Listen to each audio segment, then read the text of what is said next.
You're listening to Truth on Tap with host Kevin Kierstead. Ladies and gents, this is Kevin Kierstead, host of Truth on Tap and Caps on Tap. I hope you're enjoying the show. Truth on Tap is focused on bringing you absolute truth about everything from mainstream media to comedy, from psychology to the paranormal. This show keeps it real, not the fake kind of real, the real kind of real.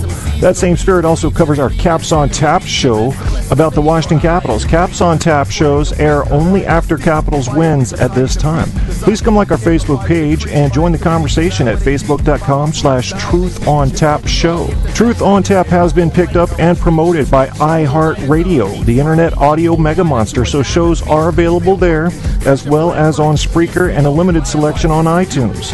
To get in on a show's chat, you can chat from the Facebook page I mentioned or go to www.spreaker.com/user/truth-on-tap and look for the live episode or call in at 910-NOLYING. That's 910-665-9464.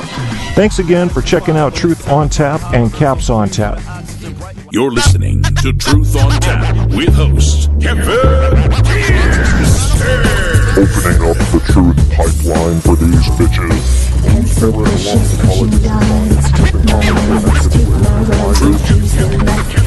Truth on Tap. Truth. My right to say how I say it's mine to give. My heart it's mine to share. My son's Truth on Tap.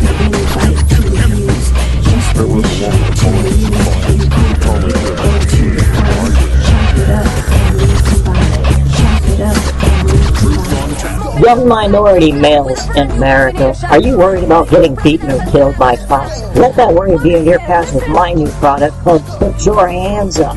Yes, Whitey is in control, and you know you need to put these crackers in their place, but I've figured out a way to do it. The idea is an old one. Logic says that you can't fight if you're dead, so put your hands up. Put Your Hands Up will teach you to submit to those power-hungry cops and get over the bad habit of charging them, throwing bottles of urine at them, or worse, Molotov cocktails. And will put you on a path to buy stocks so that you get rich and can hire and then belittle white employees. Put Your Hands Up will show you how not to mouth off the cops, how to earn respect in a civilized world by pulling your pants up, turning your music down, and turning those feelings of fuck the police into insider trading skills.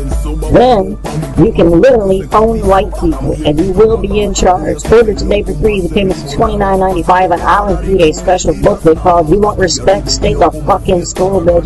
A special secret way to overcome those pale-skinned crackers and their evil ways. Order Put Your Hands Up today. My God. Genghis featuring Stereo Black Star Super Negro. I'm not tired of it yet. I'm not tired of it. I'm sorry if you are. It is August 27th, 2014, 4 o'clock in the morning. Traditionally, a peaceful time in the morning where I can avoid all you motherfuckers that want to disagree with me. And you do. And you do. And that's all right. I'm even opening up the Skype. And I will have call lines open. Yeah, why not? Going to be freestyle and tonight. Going to talk about racism a little or a lot. I don't know when I start these shows. What I'll do, I don't prepare. And I demand that you ascribe me the proper handicap.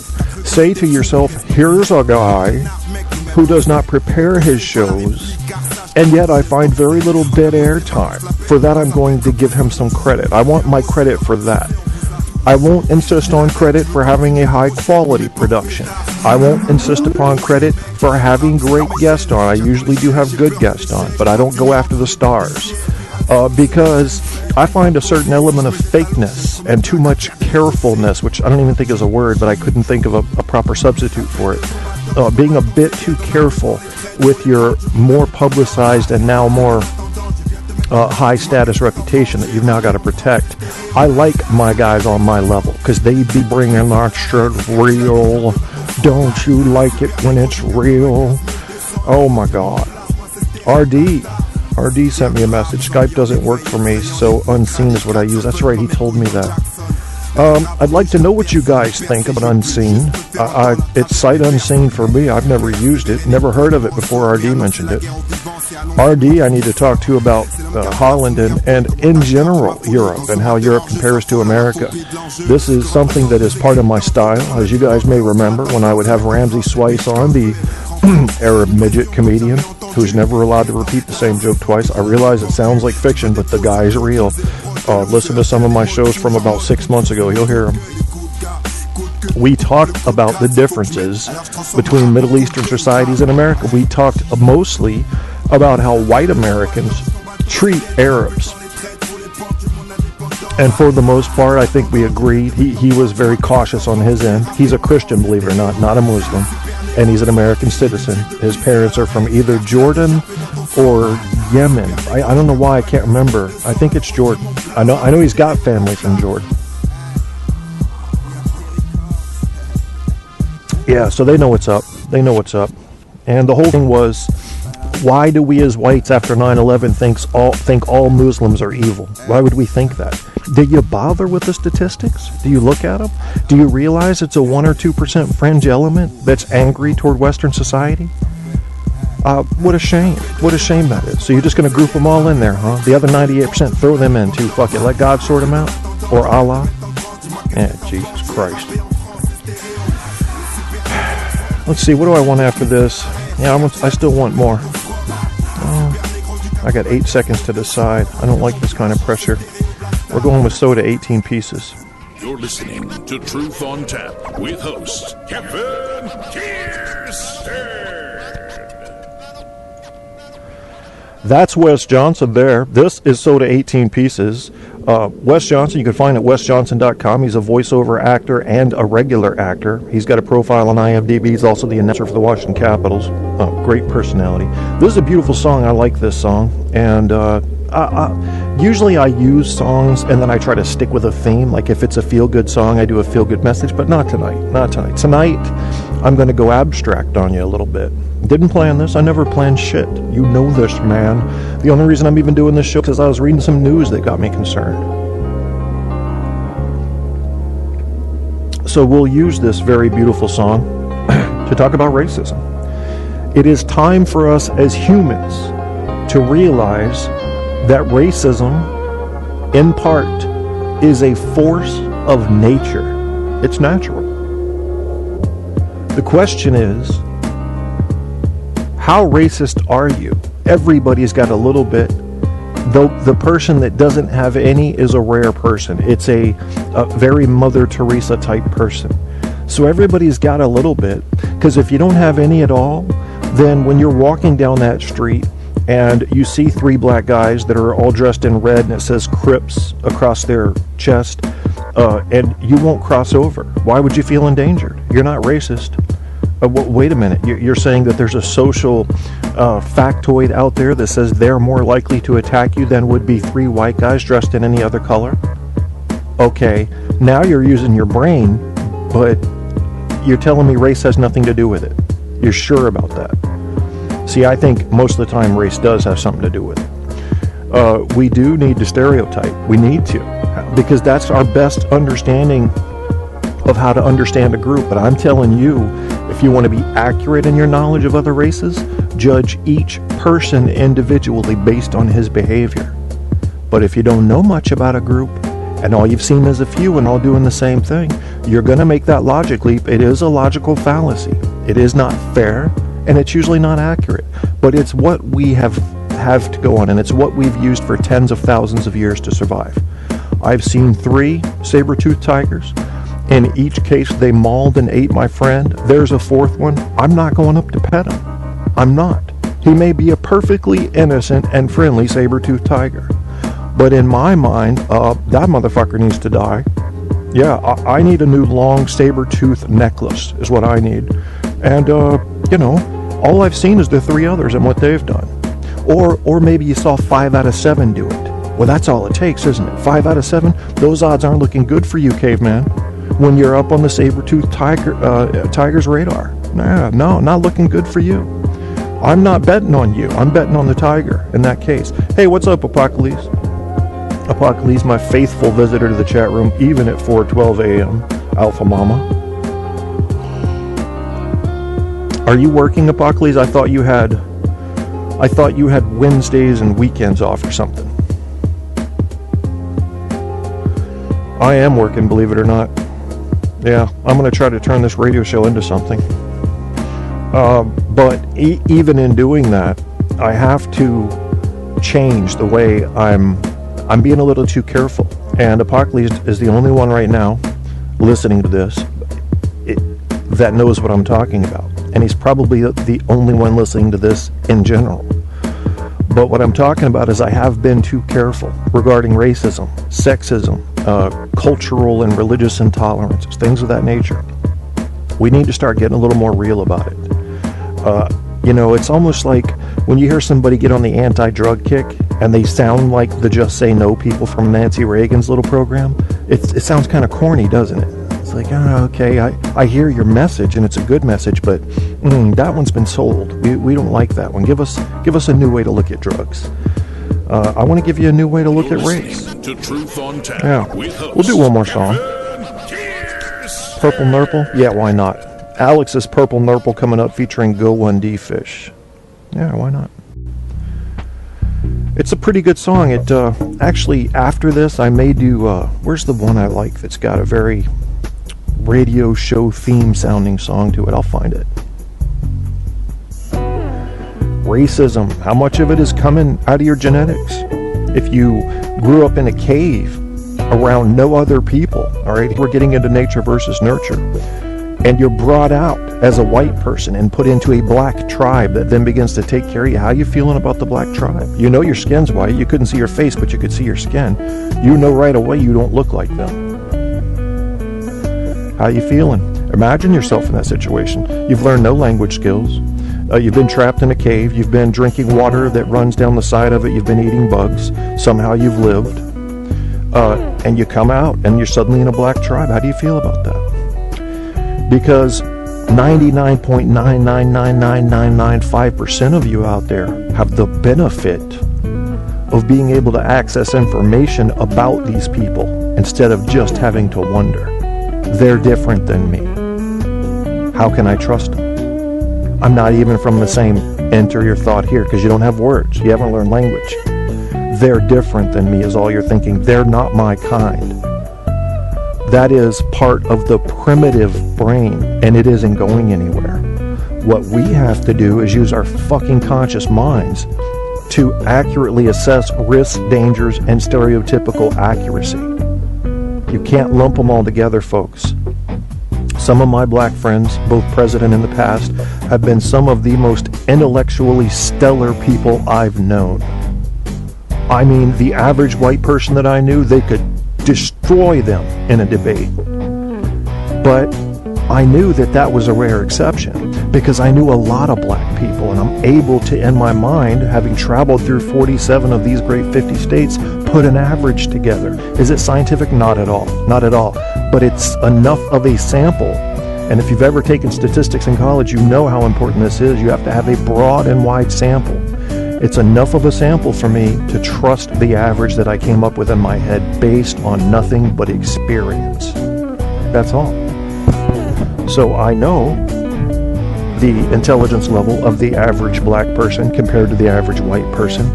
I know that my black intellectual friends were rare compared to my white intellectual friends. I knew white people that had never even gone to college who just seemed to be really bright about science and math and cultural and language issues, where black people that had gone to the same level of education, you mentioned who was the president six presidents ago, and they got no clue. Well, maybe they just don't care. It was some old dead white dude. That's what they're thinking. That's part of a cultural thing. That's not an intelligence thing. That's a choice to learn something. Listening to Truth on Tap with host Kevin. I can't find the song. It's going to take me a second. So at first I'm going to start Eno's Copenhagen, but that's too dirty. I want the other one. Where is it? I know some of y'all know the one I'm talking about.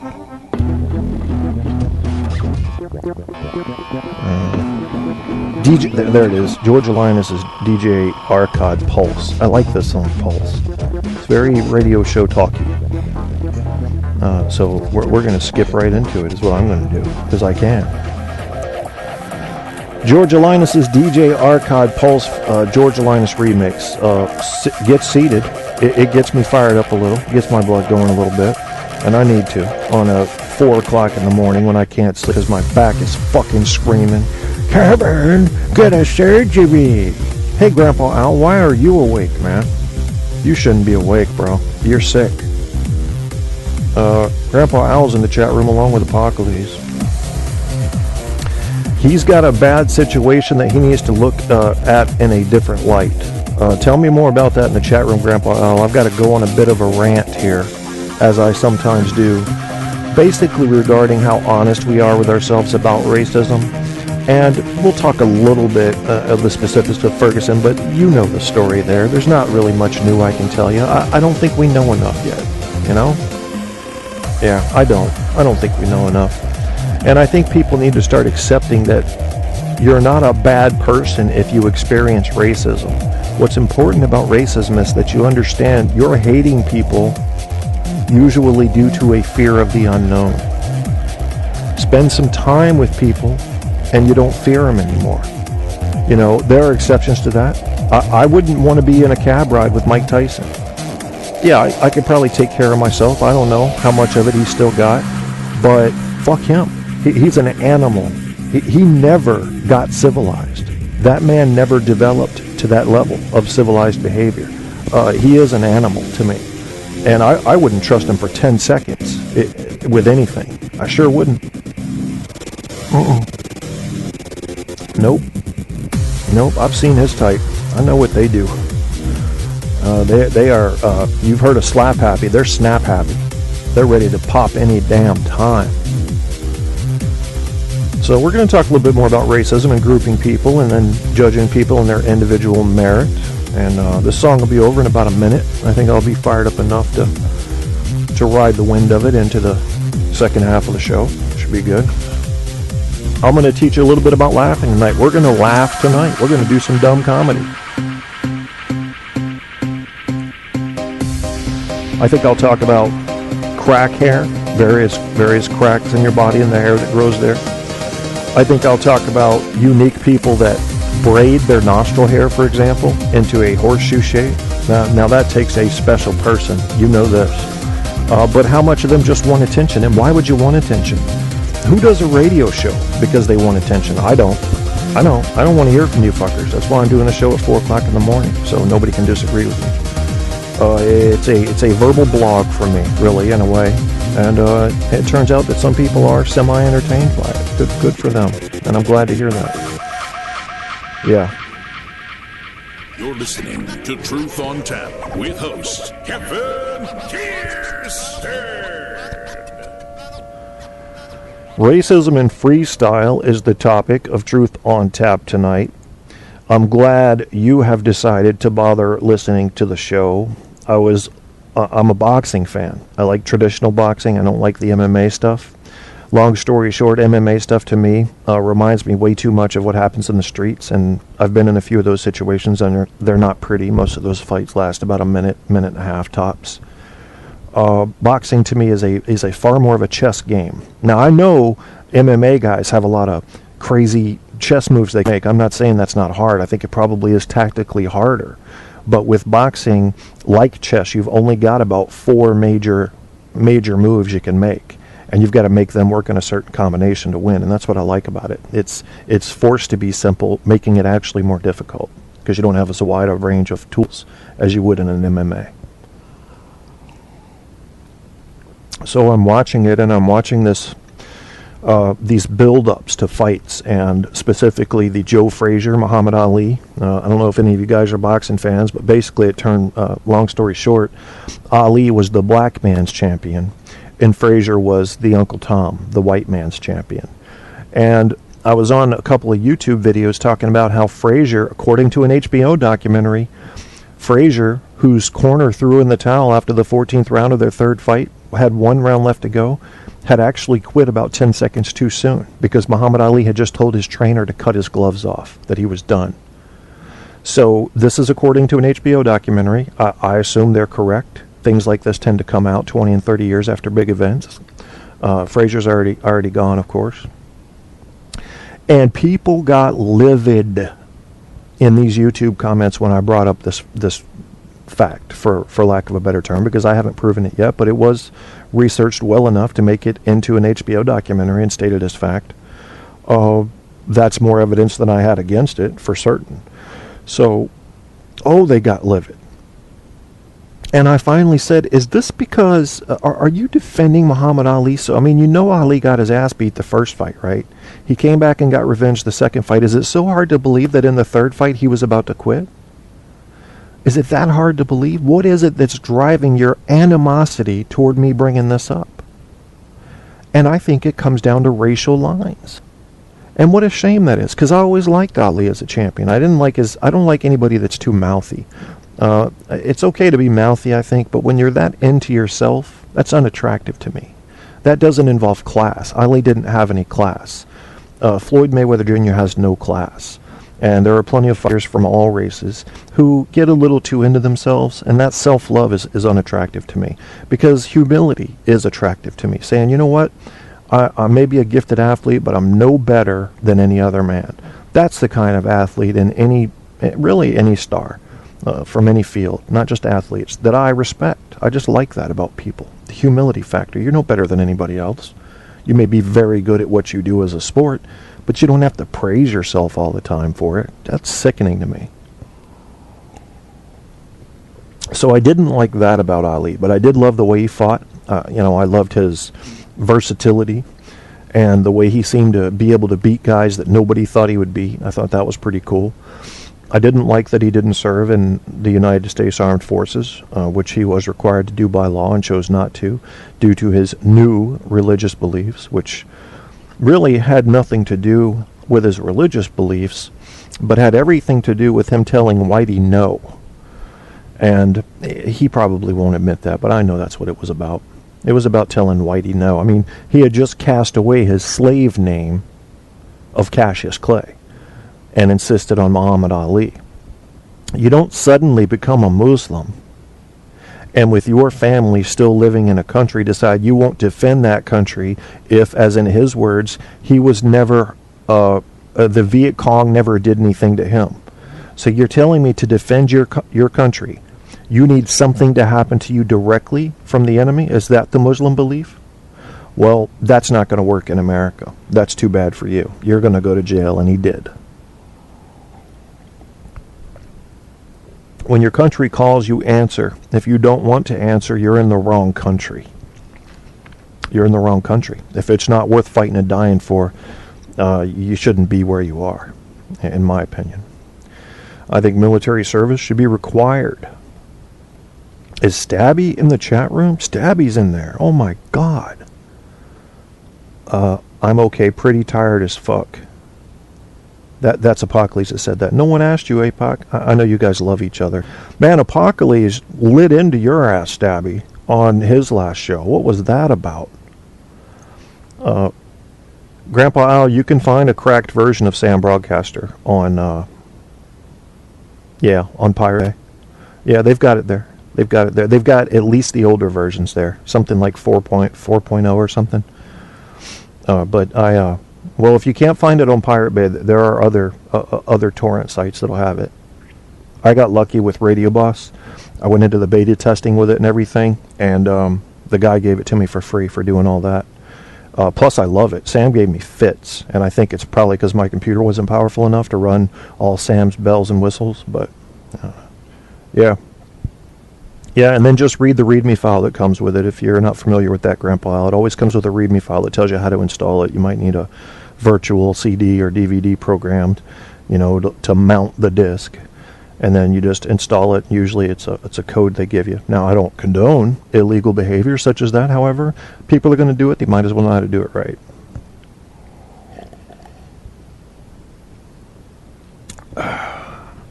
Yeah, Sam gave me problems. I didn't like the aesthetics. It was only gray and white, and I do my show typically late at night, so I like everything dim. So inside Radio Boss right now, I've got a nice theme. You know what I'm going to do? I'm going to put a screenshot of it up if I've got my screen capture program up, which I don't think I do. and I'll show you guys what it looks like inside my little studio. Since this is a freestyle show, I can go off topic. I give myself that permission. There we go. This shouldn't be too revealing. Hope I'm not revealing too much about myself.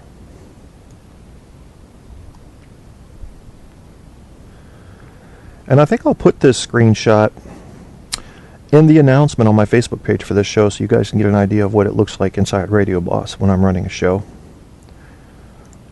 Yeah, why not?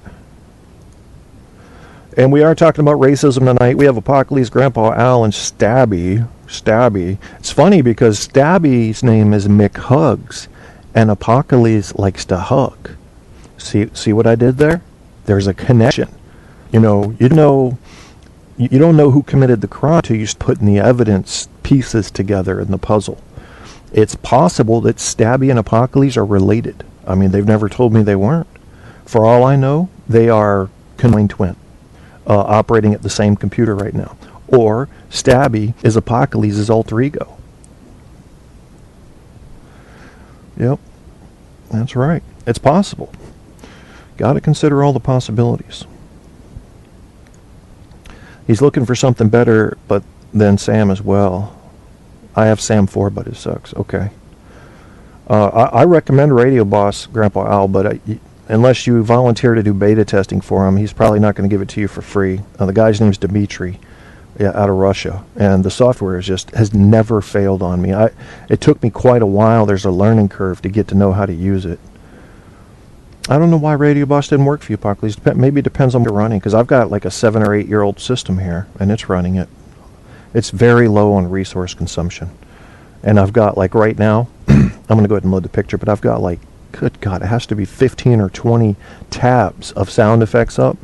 And each one of the tabs has 1, 2, 3, 4, 5, 25 sound effects in each tab. So it's just, everything's right there on your face for when you want to grab it. And everything moves quick. There's no pause or delay. Racism and freestyle again. Comment. Add photo. So if you guys want to see what it looks like inside the way I have it set up, inside of Radio Boss, I'm posting it on the Facebook page right now in the comments to the announcement for this show. And there it is. Racism we're talking about, but we're also doing freestyle. I may bob and weave a little, move in and out here to use our boxing analogies I've been using here lately for some reason. I think it's time we were a little more honest about racism. Racism comes from every race toward every other race. It's just a matter of degree, really. And what we're seeing in Ferguson right now, I think there's some confusion. If Rodney King had not happened, and Trayvon Martin hadn't happened, and the dude that was shot 40 or 50 times in New York City that was unarmed hadn't happened when he went for his wallet, I'm not so sure Ferguson happens like this. If this were the first time something like this on this scale had happened, I would suspect just some serious interest in the black community. Very close following of the news to make sure justice was done here. Yet I could be wrong. I mean, Rodney King, I'm kind of, in my mind, pretending that was a starting point for police brutality when really it was not. It was even a culmination of what had happened over the last 50 years. Not a whole lot has changed. We're getting better. I think police forces need to be wearing cameras and mics whenever they make an arrest. I don't think there should be any fuss about them losing their privacy. You know, if I ran a police force, I'd say, look, you don't have to have your camera and mic on when you're not doing an arrest or interacting with someone. But the moment you're in on something, I don't care if it's a domestic call or an alarm went off somewhere, I need the camera and mic running. That will be private information unless it has to be brought out into public in a court case. That protects you and your potential, criminal there. If you have stuff like that, these questions are eliminated, and the truth always comes out. Let me see how this picture looks on. It doesn't look too bad. Let me go ahead and title this. This is Radio Boss, what I use to broadcast. And of course I have to use Radio Boss and Skype and Google Voice and the browser that I use because it's given me the least trouble. All of them have given me trouble, but the one that's given me the least trouble right now is Firefox. And I've left Firefox several times and come back to it. Like I'd go to Chrome, and Chrome would be working great, and then it would just get fucktarded out of nowhere. So I don't know what's up with that. So I'd always end up coming back to Firefox. I will never use IE. If I go to hell, they'll force me to use Internet Explorer. That's how bad I hate it. And you're like, Kevin, you assume you'll be browsing down there? Of course I will. They'll probably make me browse legal sites or something, something I hate. Certainly no porn. Although you would think in hell the porn would be rather plentiful, kind of like a horn of plenty there. So, oh yeah, everybody's fucking everybody, it's hell. You can go fuck a jackalope, In fact, you have to. 4 p.m. every day, you're at the jackalope fucking stadium and you're doing your business. That's part of hell. Ears flopping around, the animal doesn't know what's going on. It's very confusing to the witnesses, but it's part of their hell too, so confusion needs to be part of the punishment. You can imagine a hell. I don't think hell exists, personally, folks. I honestly... Here's my problem. If we were created by some magnificent force, some being that was so superior, that he would put us imperfect humans into this life and say, now if you fuck up, you're going to burn for eternity in a lake of fire. Well, I'm not serving him, because he has no compassion, because we're fucktarded by design, and it's his design. So to me, if that is true, and that's the way our God is, I'm not serving. Sorry. Go ahead and get me a room. Rent me a room in hell, because I'm not doing that. And what I really believe is that man basically made religion to control other men and to control the sex. Yeah, you see what the church can do. That's what I believe. But I wouldn't be surprised if I kicked the bucket here from a massive heart attack in about 5 minutes and found myself at some fiery gates and said, fuck, I should have gone to church. Because you don't know. You don't know. I mean, they got me scared. And I think that was their goal with church. Get you scared. Get you scared so you comply. Works with governments, doesn't it? Why wouldn't it work with churches? I got an article up here I'm going to share, which I'm not going to read to you. Just the title should be enough to get you interested in this one. It's called Explaining White Privilege to a Broke White Person. Yeah, I'll share that on the announcement. It's off Huffington Post. Where's my little thing here? There we go. Sharing that now. So I decided, if I'm going to take my show to the next level, I have to get even more real. Remember, there's a certain amount of professionalism you have to set aside if you're going to be real. And that's difficult for me, because I did come up in corporate America after my Air Force years. I did go into customer service in many different respects, whether it was teaching or working IT for 20-odd years. And a level of professionalism builds in you naturally. You begin to learn how to deal with people, things not to say around them. And I found out that, in my opinion, listening to my own show, it's a little boring, because it sounds a little too clean. A little too, not clean, but sterile might be a better word. I'm going to stop being so careful. Grandpa Al and I, who served in the military honorably, should never be afraid of using the freedom of speech for all it's worth. And I like to talk about things people not only don't talk about, but don't even always admit to themselves. It's one of my things. Who are these people in my chat room? Guy Shea? Why are you awake? Are we all losers? Is this what I should deduce from the time of day? And if you're in America right now and you're awake and you're not working, you're a loser. I'm a loser. I lose routinely. That makes me a loser.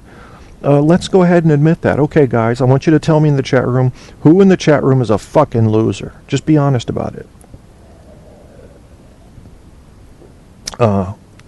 Who's a loser? Are we failing? Is there something inside of you screaming out for help?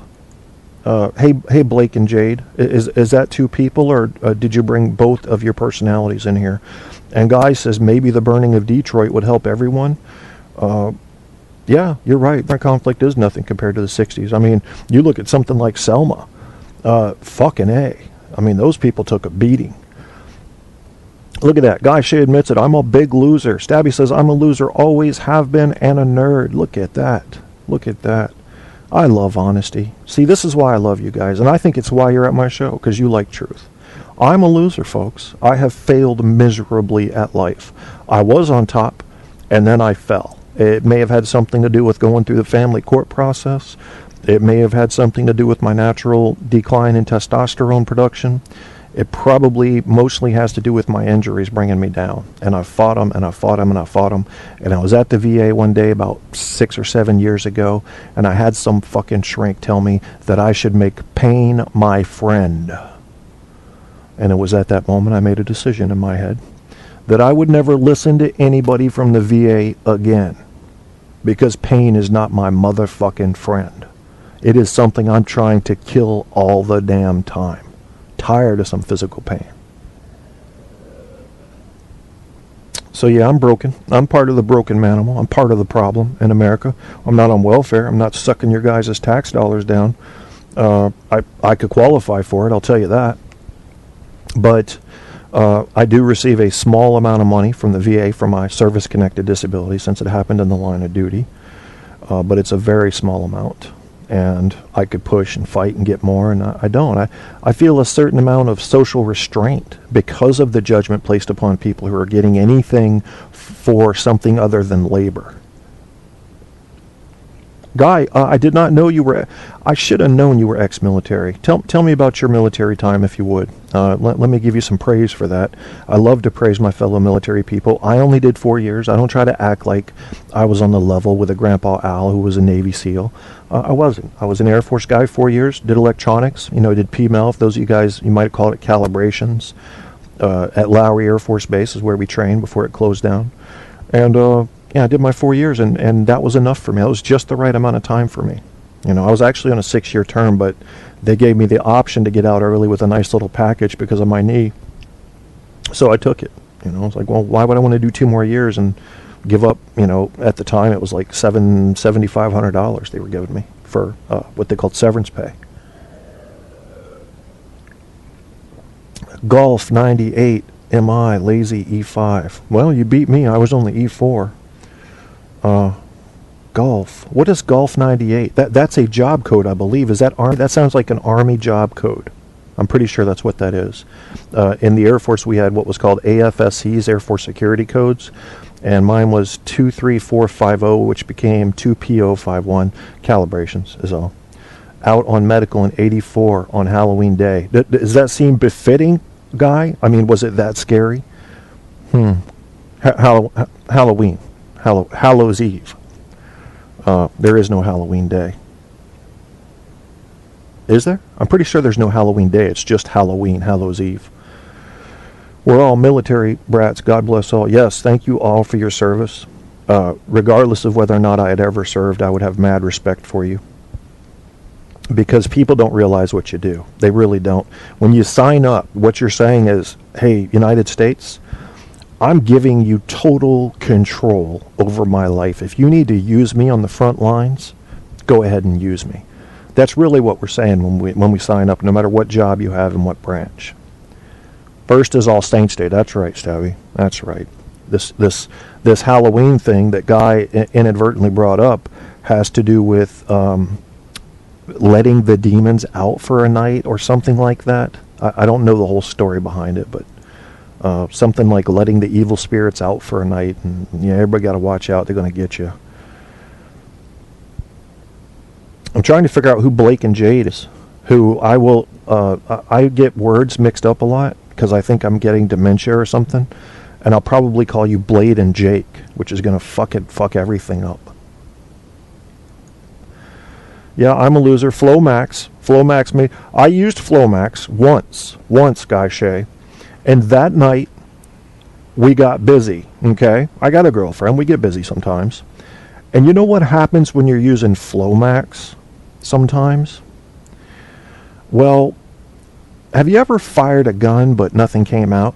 It fired, you heard it, but nothing came out. That will terrify a man. And that's not going to work for me. So I took one pill from the prescription one night, and I was done. I'd rather piss 3 times an hour than go through that again. Yeah.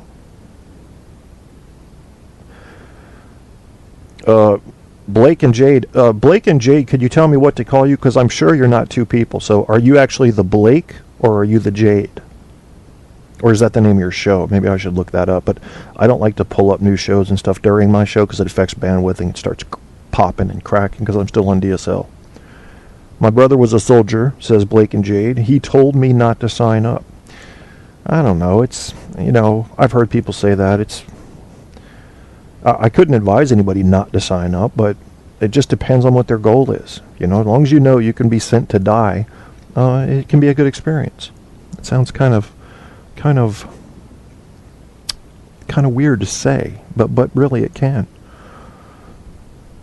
Just Blake. Okay, thank you, Blake. So now I know what to call you. Blake and Jade is a man and woman team here on Spreaker. I didn't know that, Grandpa Al. Okay, see, I'm learning. I'm still kind of a noob, Blake. I don't go out into the Spreaker community much. So I've been here almost a year, but I don't dabble much. And when I do, I get in trouble. You can ask these guys. When I step outside of my show, shit blows up. And that's something I want to avoid. I don't need the drama element. I know some people like that drama, though.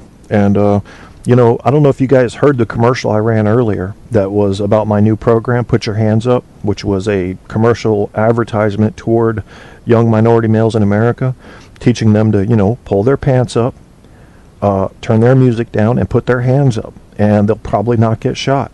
I lost like 80 or 90 followers last night after I played that commercial the first time. And I'm like, okay, now I know. Now I know I'm turning more into who I am. That's exactly it, guys. Stay in the Spreaker suburbs. Not even that. I'm rural in this bitch. I'm staying outside the perimeter of known townships because I don't want to be involved with you fucking crazy asses. No, you get pulled into that stuff. Guy Shea, part of the Resistance Radio Network, which is, I'm sure it's a great network, and his show is very entertaining. I can't do that network thing. I'll piss somebody off or fail somebody.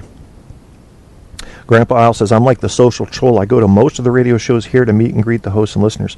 That's you know what it is when you go to somebody else's show on Spreaker? It's respectful.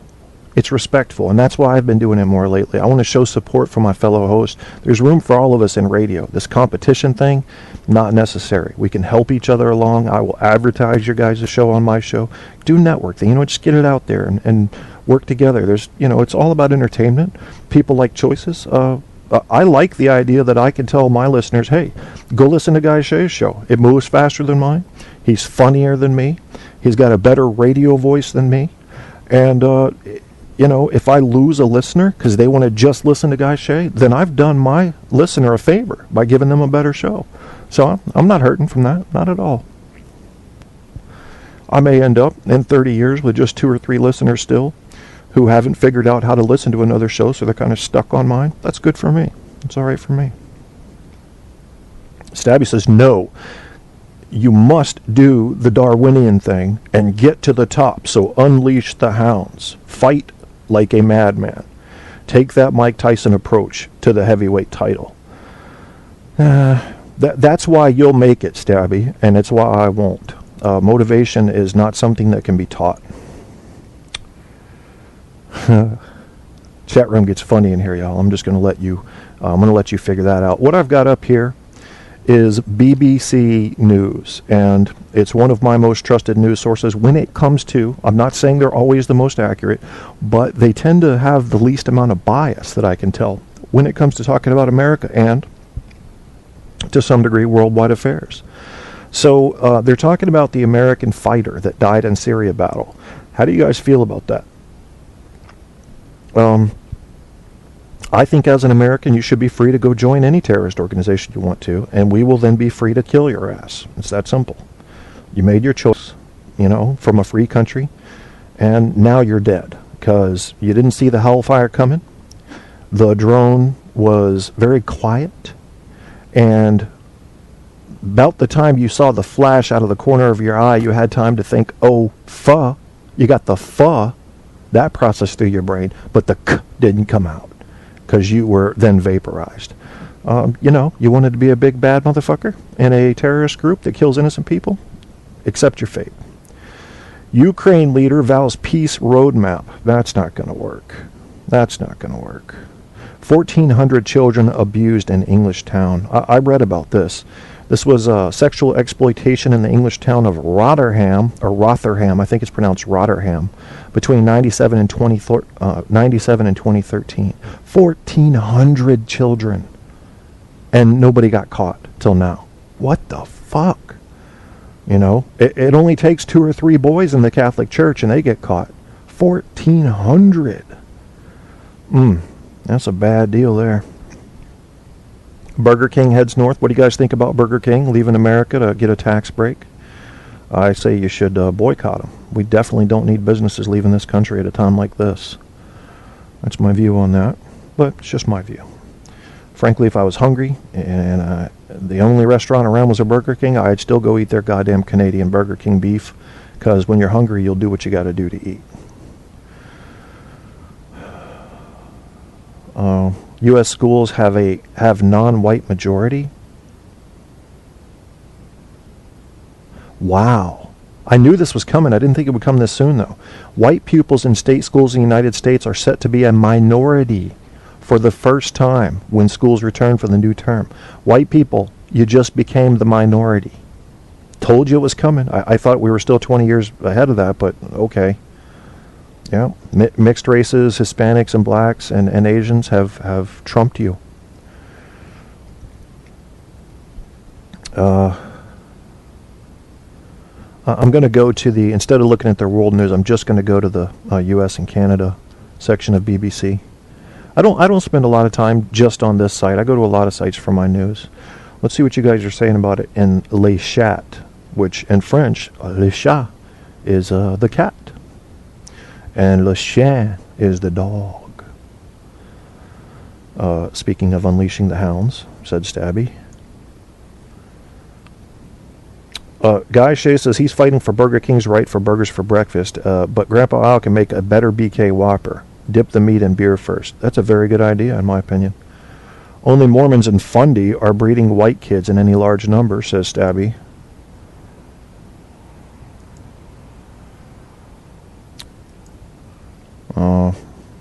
I love the idea of freedom with a price tag. There you go. That's what I was talking about, Guy. There's always a price. Always a price. How you pay it is up to you. But I like watching those drone videos. I'm kind of like that too, Stabby. I do have a little bit of a morbid part of my personality. Like, if you look on the right websites, you can find everything from beheadings, and I saw a couple of those back right after 9/11, and it fucking enraged me. I was literally enraged. I was seeing red. I was ready for them to just give me a goddamn gun and a knife and turn me loose in Afghanistan. Let me get kidnapped. Just let me get kidnapped so I can slice these fuckers open at eye level. Couldn't believe they were doing that to reporters and shit. You know, just, oh. And I shared one of the videos, and I said, do not watch this. I sent it in an email to people. If you're sensitive to this kind of thing, but this is what's happening to innocent Americans. They're having their fucking heads cut off. Is this okay with you? And my uncle, one of my uncles who's a preacher, wrote back and said, you know, we have to learn that, you know, yes, this is terrible, and yes, these people deserve the worst that happens to them, but they believe that they're doing the right thing. And he was trying to reason with me, and I wasn't going to hear that. So you can go to these websites and see these beheading videos, and you can see these live leaks. Yeah, that's a good one, Blake. And there's a guy on YouTube that has a channel. Can't remember his name, but he has all kinds of battle videos up there from Iraq and Afghanistan. They're pretty good. Not a lot of blood and gore. Once in a while you see somebody fall. But yeah, you can find all these. If you haven't seen them yet, folks, it is fascinating to watch the camera from an aircraft that's shooting an infrared when it starts shooting those fat round shells out of like a AC-130 gunship, and you just see people that were whole not whole anymore, parts of them. But you're also going, these are people that want you dead, America. They want you dead just because of where you live and what you stand for. So it makes it easier to watch that kind of thing when you realize that they're in a fight against us. Now, some of them are kind of, hey, Andrew, you are late again, man. But that's okay. We're at about the halfway point of this show. I guess. I don't know. I might freak the fuck out and leave early. I don't know. I'm a loser. I mean, you can't trust a loser to do something stable and predictable. So these videos of these drones and these AC-130s hitting their targets, they're kind of fascinating. It's much easier to watch them in the infrared with just the black and white imagery than the full color during the daytime. That's yeah, unless you've got a real gore gene and you like to see that kind of thing, that's not very fun to me. I don't want to see that. I want to be able to disconnect myself at least some from the carnage. Kevin on the verge of a major freakout. I don't know. I don't know, Stabby. I think I'm okay right now, but you can't predict that kind of shit, you know. They believe they are doing the right thing. Yeah, they do. I mean, you have to picture it. You know, if you think about Osama bin Laden, who is a motherfucker I would have loved to have gotten my hands on, bare hands, I don't need a weapon. How different was he from William Wallace to the people that he represented? Weren't they both standing up against an empire that they believed had mistreated them? And yet my all-time hero was William Wallace. What William Wallace saw, though, was the English ride into town, and at first they were very professional, very courteous.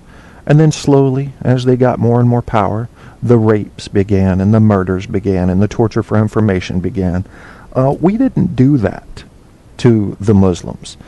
Osama bin Laden's problem was, yeah, we're big imperial power, but that we were on holy land in Saudi Arabia. That was his worst thing. That and what we did by essentially abandoning them in Afghanistan after the Soviet conflict. So, yeah, they had a good reason to be pissed, but did they have a reason to do something like 9/11 or even the embassy bombings or the Cole bombing, anything like that? That's where you see an Osama bin Laden separated from a William Wallace, because the reasoning was not strong for the magnitude of the attacks that came forth from Al-Qaeda. Whereas the reasoning for William Wallace's attacks on the British, or the English at the time, were quite valid in anybody's reasonable mind. So, however, what I was trying to make a point about was to his people, to the people that join Al-Qaeda. Remember, they're seeing themselves as someone who the intrepid United States has stomped on disrespectfully in many different ways, just not quite to the level that the English stomped on the Scots. And this is just to gain understanding. I certainly would never condone what they did, but they believed that they were doing the same thing that William Wallace was doing. When in reality, if they would have just used reason and said, we can't attack civilian targets. Yeah, the U.S. has had some casualties, people caught in the crossfire. We've had people die in mosques. But they didn't do it on purpose. They were just careless. So if we're going to attack a target, let's make it a military target. That's what they should have done. Then they may have gained some worldwide support for what they did. But no, they went after civilians. And when you come after an American civilian, you have just written your ticket.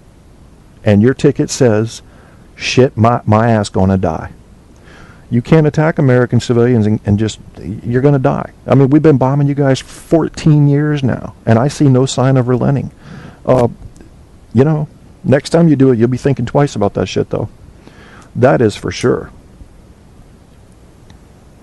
Go ahead, ISIS, keep fucking around. You're going to have bullets at your ankles for the next 40 years. You'd be like, I'm on a walker, leave me alone. Fuck, I'm not fighting anymore. Well, we still... Bang, bang, bang, bang, bang, bang, bang, bang. Bang, bang, bang, bang. It's all right. Shouldn't have fucked with some people. You want to behead somebody? But you know what we need more in this world? I think we need more laughter. We're not going to have peace. Fuck that. I'm so sick of hearing about these ceasefires with Palestine and Israel. Shut up. I don't care. The ceasefire is always temporary. It is always temporary. It has been temporary since 1947. Anytime you say ceasefire, it's just like saying it's the break in between rounds of an endless war.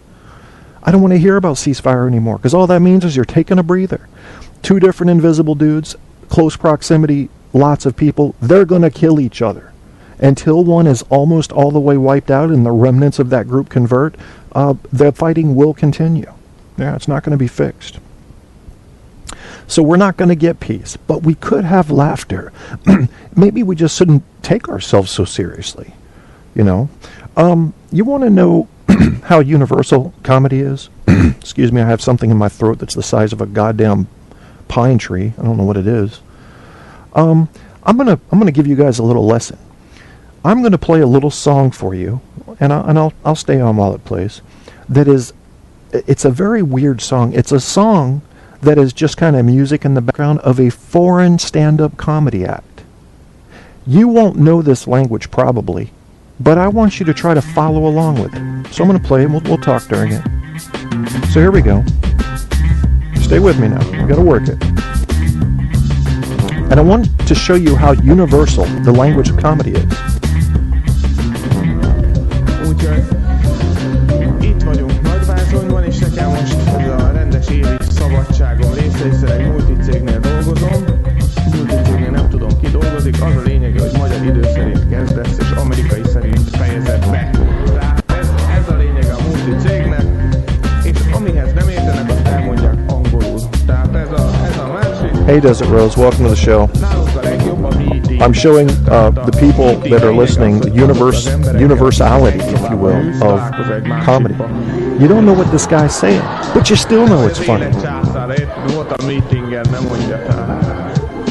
Végén van PowerPointos vetítés, tehát hogy amit nem tudsz elmondani, ezt levetített. Tehát egy ilyen shit film jelleggel, és Stabby says they had a civil war and another caliphate took over and rededicated to Islam and fighting infidels, as my memory remembers.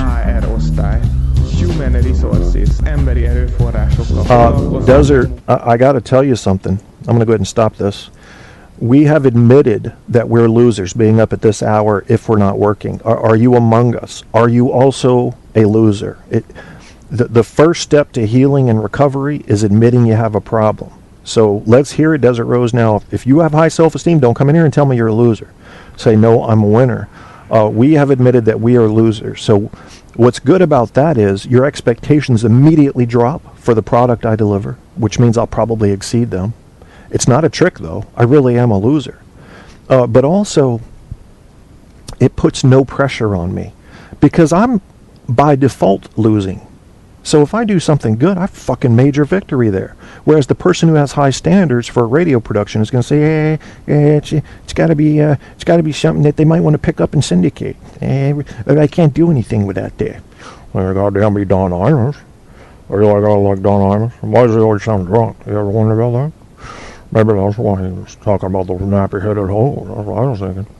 I'm going to have to tell him he just got something in his nose, and he I don't know what that is. He probably stores liquor up there, leather flasks is my guess. I mean, Don Imus is one of the most popular talk show hosts in the world today. And he's a fucking lunatic. I mean, goddamn it, if he's sane, he's drunk. And if he's not drunk, he's insane. Now, you come out to the ranch, I'll let you ride a cow. You don't always get to ride a horse. You come out to the ranch, but I'll let you ride a cow. A cow can go about 19 miles an hour. Slap them right on their ass. Yeah. Okay, so Desert Rose is not a loser. She woke up for work. I work out of my house. I'm a disabled veteran, and I work on computers, but I don't get a lot of business because I live in a very small town. I do a little bit of work in the investigative field. That comes sporadically, and which is really weird because I would have never pictured myself doing something like that. And I'm trying to get something going with this radio show, trying to get a following, to get something moving with it. Maybe sell a commercial here or there. Any of you guys that have shows, have you started making any money? What's the idea? I mean, you just sell commercials, right? I don't see how else you can make money unless someone picks you up as a syndicate or whatever that would, however that would be correctly phrased. I'm not a radio guy. I've listened to every radio show in the world, but I don't know the terminology on the inside of the business. How you make money with your radio show? You gotta sell commercials, right? I don't see how any other way to do it. And I haven't sold one. I've run a couple commercials for friends and stuff, but I missed something Grandpa Al said here. My wife is snoring so loud that the dogs are bopping their head to her beat. You have some strange motherfucking dogs, Grandpa Al. What kind of dogs are they? I've never seen dancing dogs. Guy says the split of the Mushlins was all about the replacement for Mahama Mama de Mama. So half losers. Half losers. I give away money, pay people to listen. I'm not above that guy. I said that in one of my shows recently. Hey, if I've got to pay 2 or 3 listeners to stay with me so I can justify doing the show, I'll do that. But I'm hoping it goes the other way around and I can somehow make some money doing it. I will, Stabby. I will be looking for a co-host / sound guy / extra on-air personality. I've been looking for a co-host. If you guys would share that on your show, I'm looking for preferably a female minority co-host, since I'm a white male, and that would give us, a pretty broad perspective on social issues. But I'll take whoever, as long as they don't literally sound like me, because I don't want to confuse my audience with who's talking. So somebody who... It doesn't have to agree with me, but you can't be an extreme racist, so Apocalypse is out. You can't be an extreme sexist, so Grandpa Al's out. And you should be entertaining and intelligent, and say and relatively low amount of times per episode. Rush needs a job, female, needy. I wouldn't have Rush Limbaugh on my show if he paid me $500,000 just to appear on it. And that's a lie. This show's Truth on Tap, and I'm not going to let that lie stand. I would accept his money and bring him on. But then I would light into his ass. That's also true. Try this, Kevin, and his trained Russian circus bear. That's an idea. On this show, though, the way you guys are, you would only want to hear sex with a Russian circus bear, is my guess. Yeah. Now, if a Russian circus bear were to get a hold of a woman, would it sound something like this? Come on, baby. It's a bear. Oh no. Oh no. Oh no, here comes the elephant.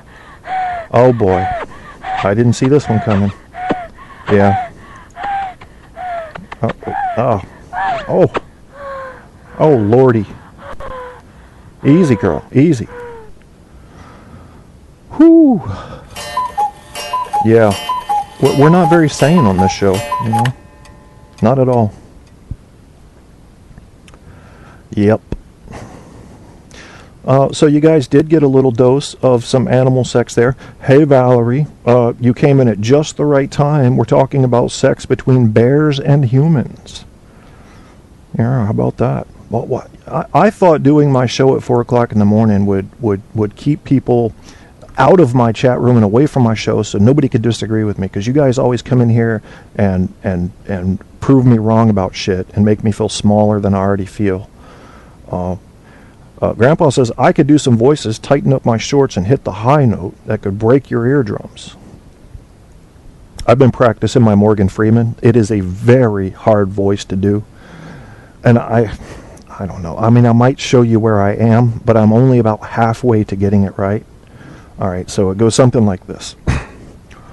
When I was a boy, I used to walk around the neighborhood, and I would see on occasion an old white man out there, and he would say, Morgan, come rake my yard, and I'll pay you $4. See, yeah, I'm half there. I'm working on it. I got some work to do on that. You guys, Pappy has a prostate the size of Texas, and that means that I need to use the boys' room, which means, good night, good evening, good morning, Desert Rose. That means I'm going to line up a couple of songs for you, let you guys get a little more comfortable in the chat room with the concept of bestiality, and then we will progress into the second half of the show, which will be freestyle, as if the first half had not been. So, what kind of music would you want to hear on a fucking hump day morning? Is this Wednesday? Yes, it is. I don't have anything with hump in it, or even the word sex. Do I have anything that even alludes to sex here? Well, how about this one? DJ Guido's Rubber Rooms and Funny Pills. Because rubbers and pills, yeah, technically, this is it's a metaphor for contraception, I think. I hadn't thought about that before, but why not? You know, it might work like that. So we'll play that one. And plus, Rubber Rooms and Funny Pills is what every last one of you bitches in the chat room needs, along with me. So, and I'm not denying it. Why do they got to be funny pills? Why can't they just be regular fucking pills? And then we'll play a very weird song by Scomber called Leave the Game. It's got a bit of a hip-hoppy-ishness to it. Hip-hoppy-ishness. That's a lot of syllables. And then, if we have time, you'll hear my favorite new song that I downloaded. It's Old Lang Syne, but it's sung in a special way that's very beautiful to me. I'm not being funny, it is. It's really beautiful. I'm usually not being funny, even when I'm trying. So most of the stuff I say on this show, while I would not suggest taking it seriously, I'm not usually joking. Where was the third? God damn it! I can't read. All right, so we got Rubber Rooms and Funny Pills. That's by DJ Guido, and then Scomber's Leave the Game, and then if we have time. And since I lost so many listeners, followers from this commercial, I gotta play that again because that means it's controversial and that's exciting. I'll play my commercial again about how to save young minority males in America, which is put your hands up. In fact, we might we might open with that. Yeah, I think we will. But I got to find Old Lang Syne. Old Lang Syne. If you say that to yourself 10 times in a row, you'll start going crazy. Don't do it. Don't say I didn't warn you. Don't say Old Lang Syne to yourself quietly 10 times in a row. Don't say I didn't warn you.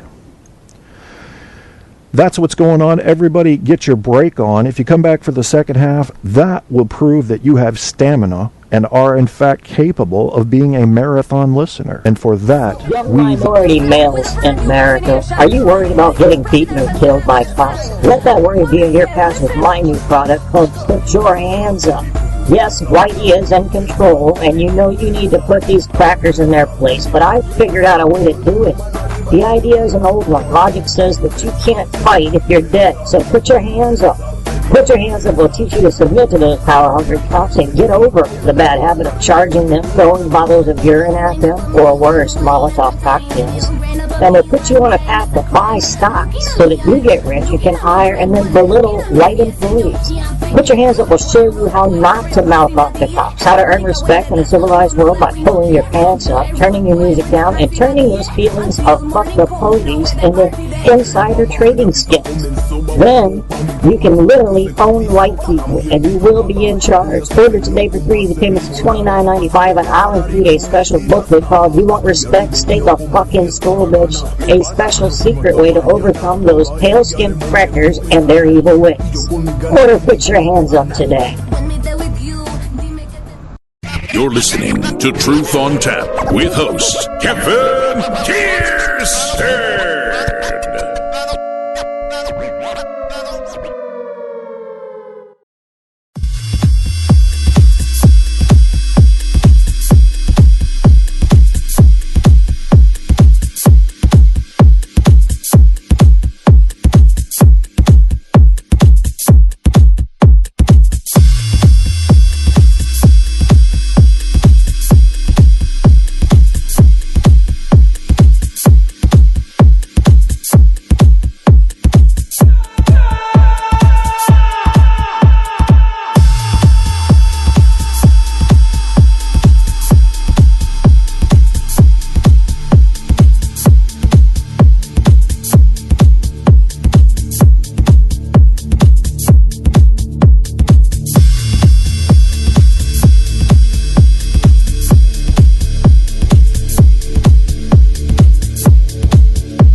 on Tap with host Kevin Kierstead.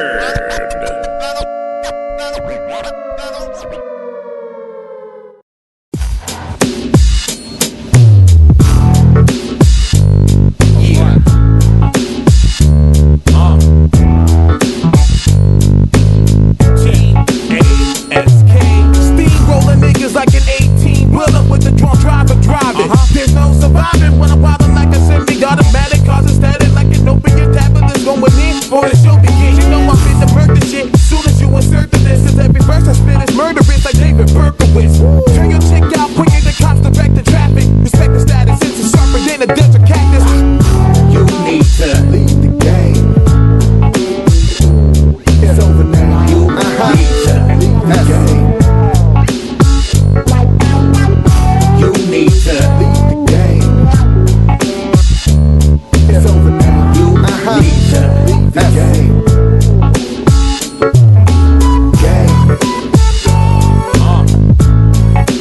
Leave the game. Leave the game.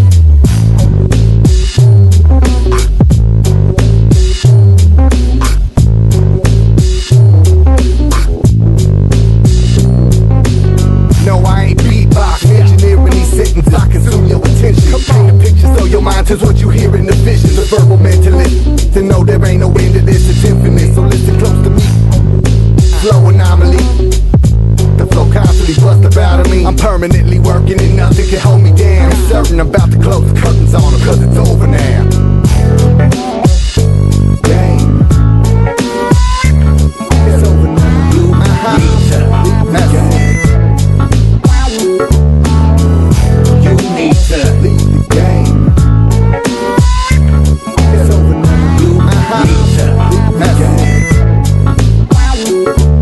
You got a problem when I'm on it. About taking over my body, no drug or antibiotic can stop the infection. Toxic beat, not task one. Keeping the streets talking and I stay boxing the beat. You need to leave the game. The slang you been slanging is foul. It's over now. You need to leave the game. So wave your white flag and throw in the towel. It's over now. You need to leave the game. The slang you been slanging is foul. It's over now. You need to leave the game. So wave your white flag and throw in the towel. It's over now. Leave the game. Leave the game. It's over now.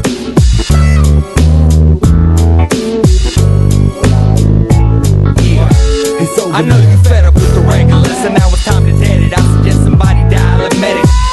For my competitors, I'm on another level. Go ahead and give me my credit. The way I put it together might take a second to register. I'm better than great. With a style you can't replicate. My mental state gon' make it separate me from the featherweights. And I'ma do my best to stay consistent and consecutive. While the rest of these records sound redundant and repetitive. The way they rock the mic is like they ain't even trying. But my flow is mind blowing and I ain't even lying. I put my heart and soul in it when I'm writing these rhymes. So you can witness me make history like Mike in his prime. You ain't likely to find another rapper with a style that's exciting as mine. So let me stimulate your brain and enlighten your mind. And educate you on what's going down. You had your time to shine, I came to regulate, it's over now. game. Leave the game. Leave the game. Leave the game. Leave the game. You're listening to Truth on Tap with host Kevin Kierstead.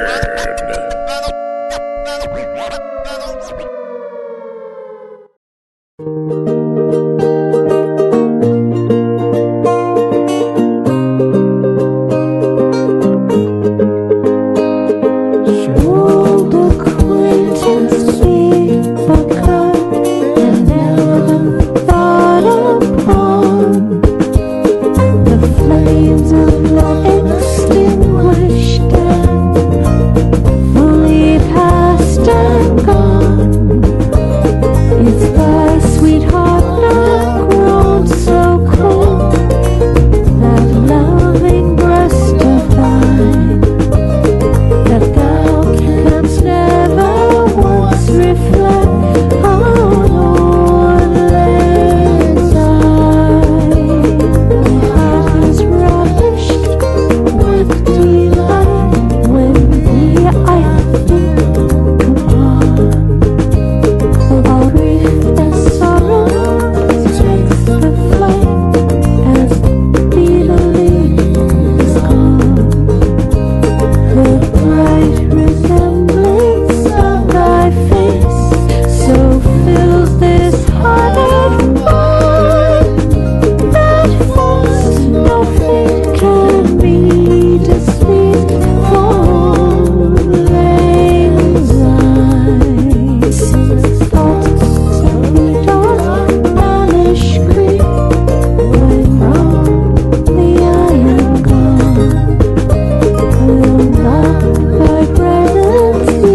to Truth on Tap with host Kevin Kierstead.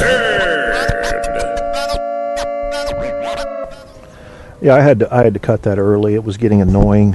You guys know that I'm kind of I don't know what the right word is, kind of bipolar when it comes to music.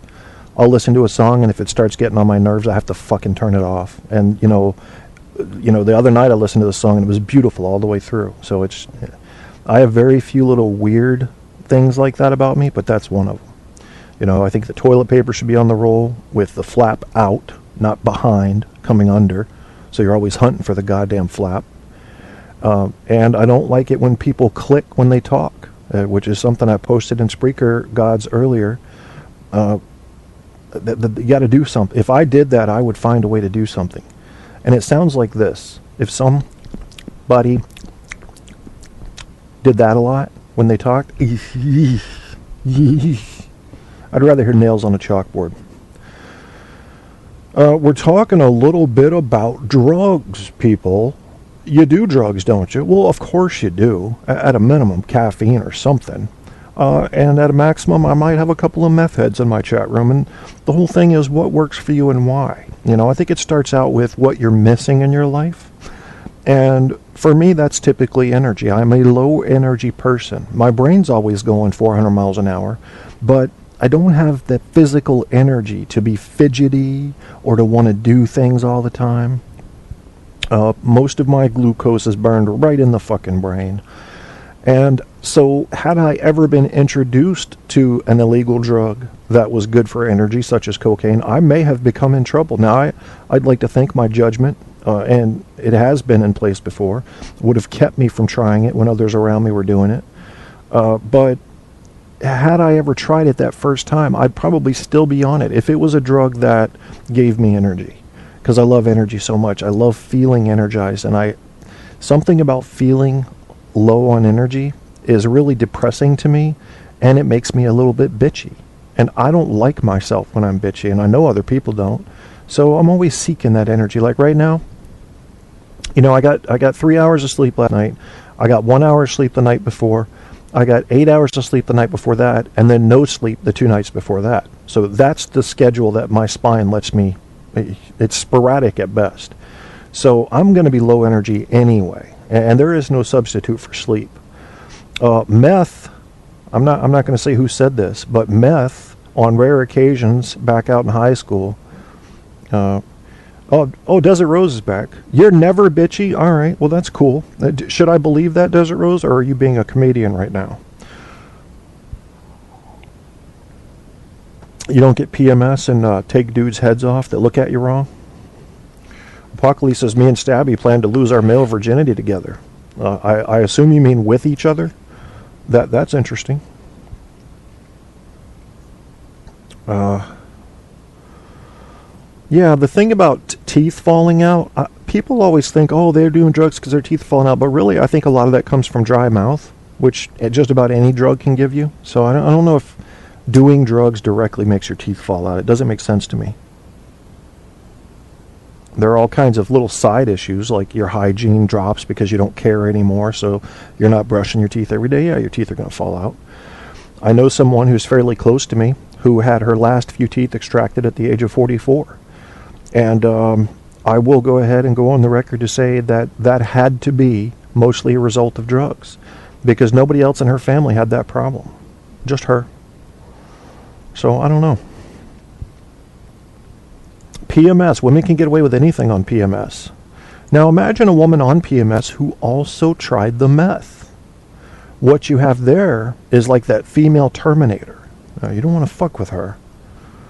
No, you don't want to fuck with her. And she'll get off in court. I'm sorry, but I was on my cycle, Your Honor. Well, dismissed. Fuck it. You're out. You know, women, chemicals, hormones, shit gets nutty.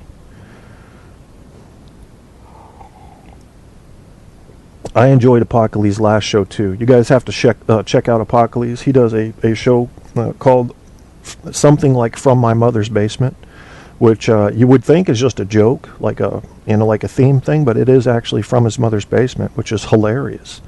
And he doesn't pull any punches, and he doesn't bullshit. And he does believe that all the black people in America need to go back to their native China. And I thought that was interesting, that he would say something like that in such a bold manner. I don't believe that. I think this country is made up of a whole group of colors, and it makes us stronger. As soon as we can learn to get along the right way, we're going to be super duper strong. But maybe that doesn't happen. Maybe we slip backwards. Maybe a civil war starts over something like Ferguson. Don't be surprised, because if a civil war starts, you know it's in your backyard, right? Even if you're in fucking Fairbanks, there's going to be some black people on the hunt. They'll group together. Let's go get us some whiteys. Oh. Yeah, Apocalypse tore in to Stabby on his show, and I thought, I haven't seen them displaying this type of animosity toward each other yet. It seems to me like now Stabby is Apocalypse's whipping boy. Is he going to fight back? Is he just going to take his beating? I'm curious to know where that's going to go next. I'm not going to promote this drama, guys, but I am curious to see it resolved. Because I think deep down you really love each other. That's my gut instinct talking. I have no evidence for that. Andrew, tell me what it's like over there, please. Andrew, because my mind sucks so bad, I think you said you're in Australia. Tell me how Australians deal with race issues. And I know you guys are having a problem with arms. Owning personal weapons is illegal, and from what I've heard, most of you would like that changed. I think every human being who is of sound mind should be allowed to use lethal force to protect him or herself. And if they step over the line, they have to prove in court that they needed to use a lethal force. I don't see anything wrong with that. What do you think when you're in your house in a country where you're not allowed to own guns? The dude breaks in, he's got the gun, he goes, I'm going to shoot you. And first he shoots your wife and kid, and then he shoots you. What's the last thought that goes through your head? Well, at least I was abiding by the law. Fuck that.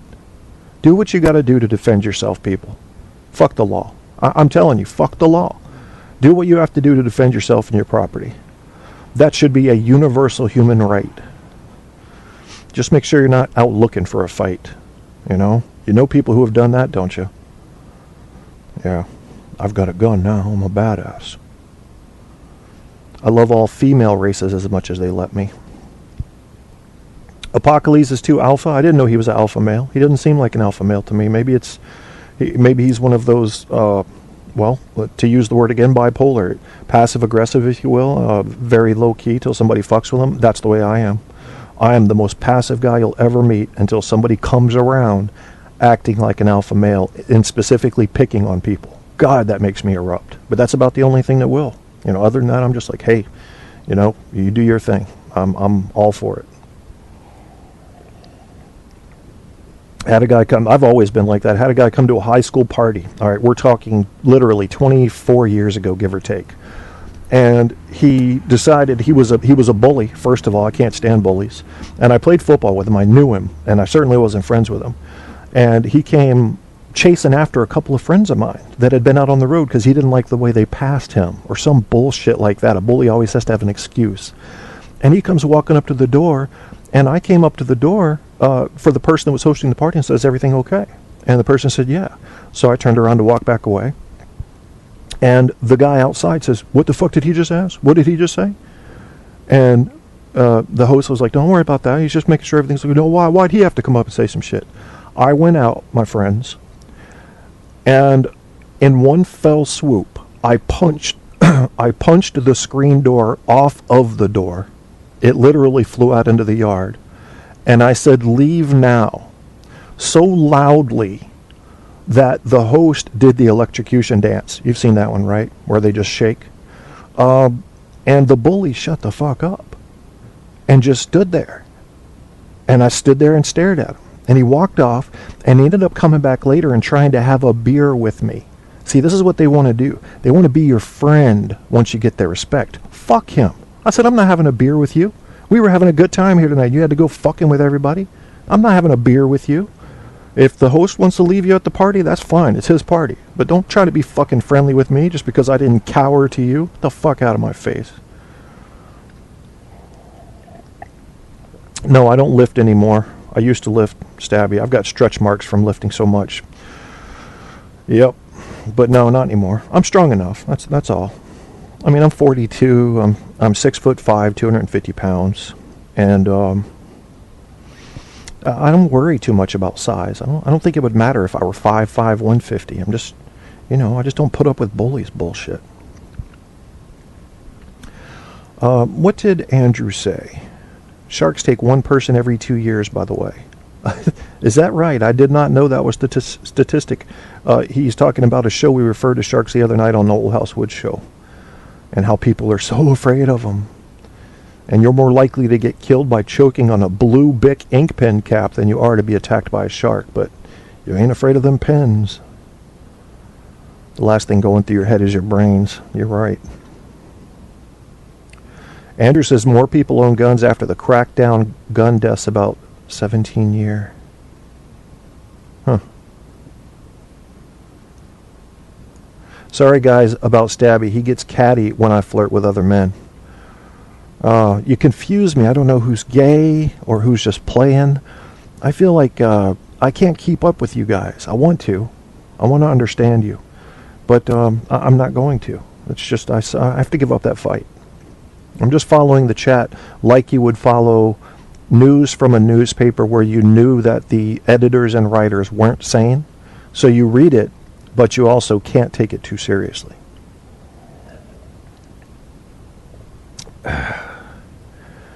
I love my Australian brothers, man. Australian people and European people in general, with the exception of the French. I love my English brothers. They seem so evolved to me in their social thoughts. Just like they've had so much more education than the average American. It just baffles me how realistic and I don't know. I've never really experienced a friend who was racist or extremely sexist from Europe or Australia. So maybe that's why I'm building this image in my head of how great they are. I don't know. I think racism is it's misplaced in this country. It's used to sell papers, really, and news programs.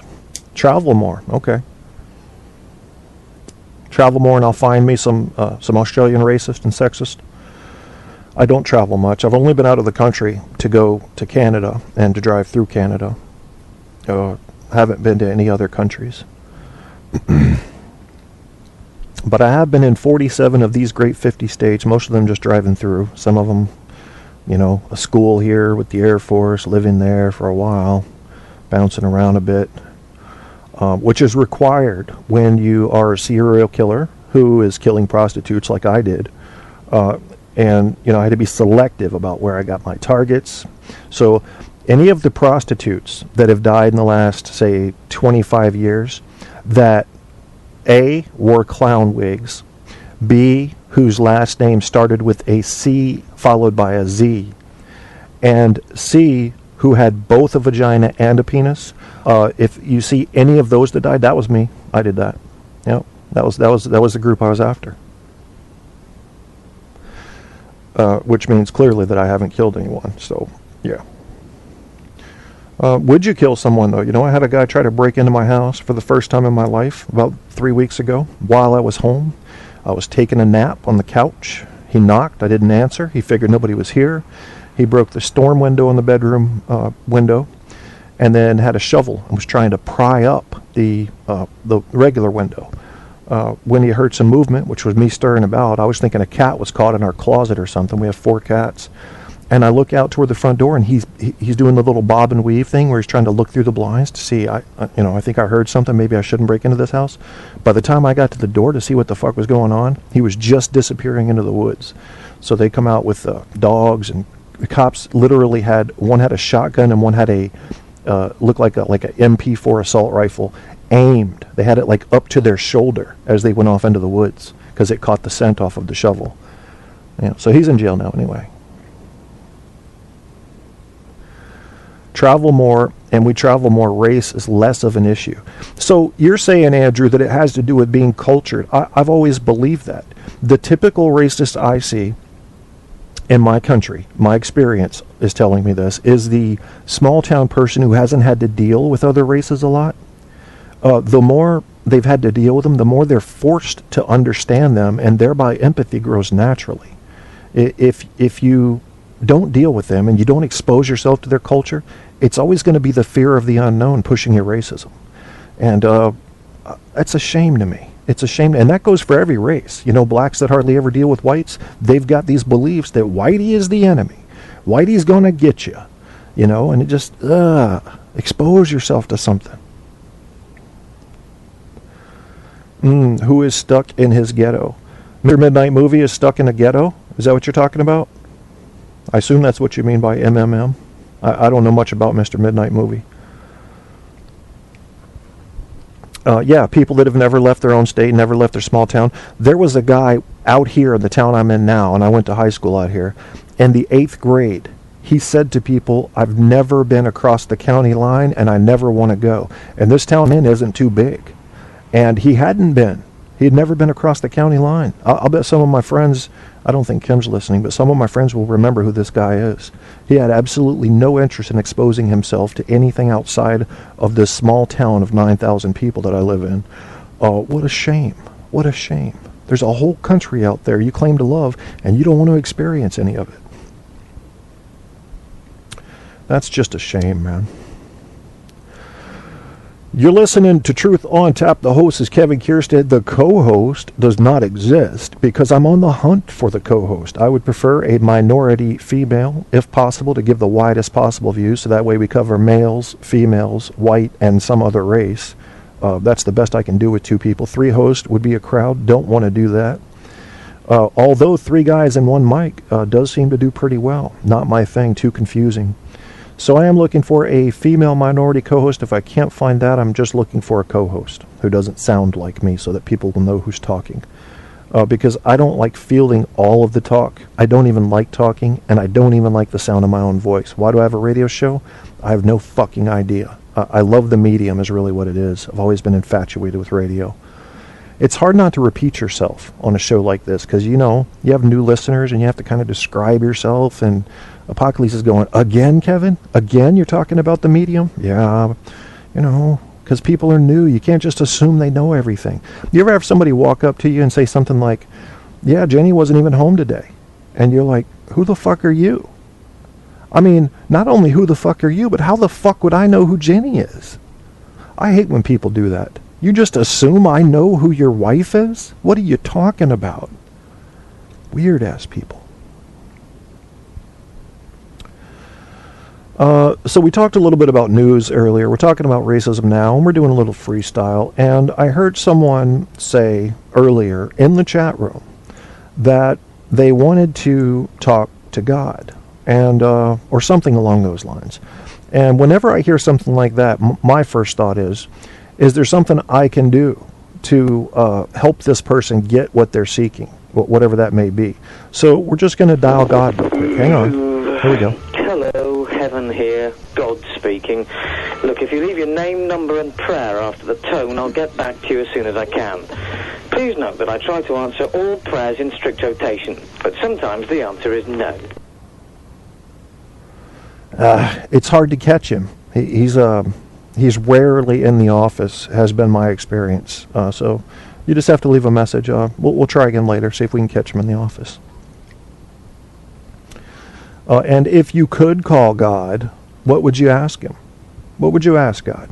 What if you could only ask God one question? What would that question be, if God exists? I know some of you guys are Christians. I'm not trying to offend you. I am agnostic, which is like agnostic, but it first asks the question, what do you mean by God, before you can ask me if I believe in God, because I haven't met 2 people that have the same definition of God, so I don't even know what you're asking me when you say, do you believe in God?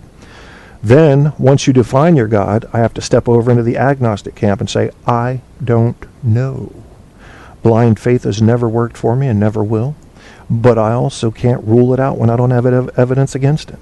You know, there could be some big-ass anthropomorphic figure sitting up there waiting to beat my ass if I fuck up, or that could be more wishful thinking on our part.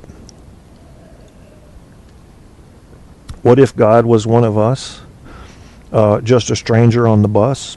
He'd kill himself. I mean, God, this is a miserable existence. You know, think about how much parts you pay in pain to feel just a little bit of pleasure here and there. Getting up, getting showered, going to work, dealing with people you don't want to deal with, dealing with traffic you don't want to deal with, eating substandard food because that's all you can afford, just to come home and say, now I can pay the bill that gives me the electricity to watch a couple of dull TV programs and to sleep in heating or air conditioning so I can get up the next day and do it again.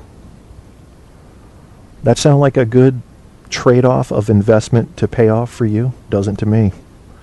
Yeah, life by default is a bitch. It's really a bitch. So I don't know. If I were God, just a stranger on the bus, I'd probably rob somebody enough to get enough money to buy a handgun, and I'd off myself. Because I'm sure it's much better wherever God came from than here. You know, maybe this is hell. Have you ever thought about that? That maybe you're being punished by being here right now? And even if, let's say there's a God and this is hell and you just don't realize it, he probably is thinking, okay, I'm going to put him on earth and it is going to be hell. I'll give him a little treats here and there, though. Little treats here and there. A little sex. Like Dennis Leary said, it's a cigarette, it's a cookie, it's a 5-second orgasm. I'll give them a little bit of that. But for the most part, they're going to be dealing with body pains and the discomfort of hunger and thirst and fatigue, and dealing with other people that have their own problems that they don't want to deal with, and dealing with traffic, which I've designed them on purpose not to like.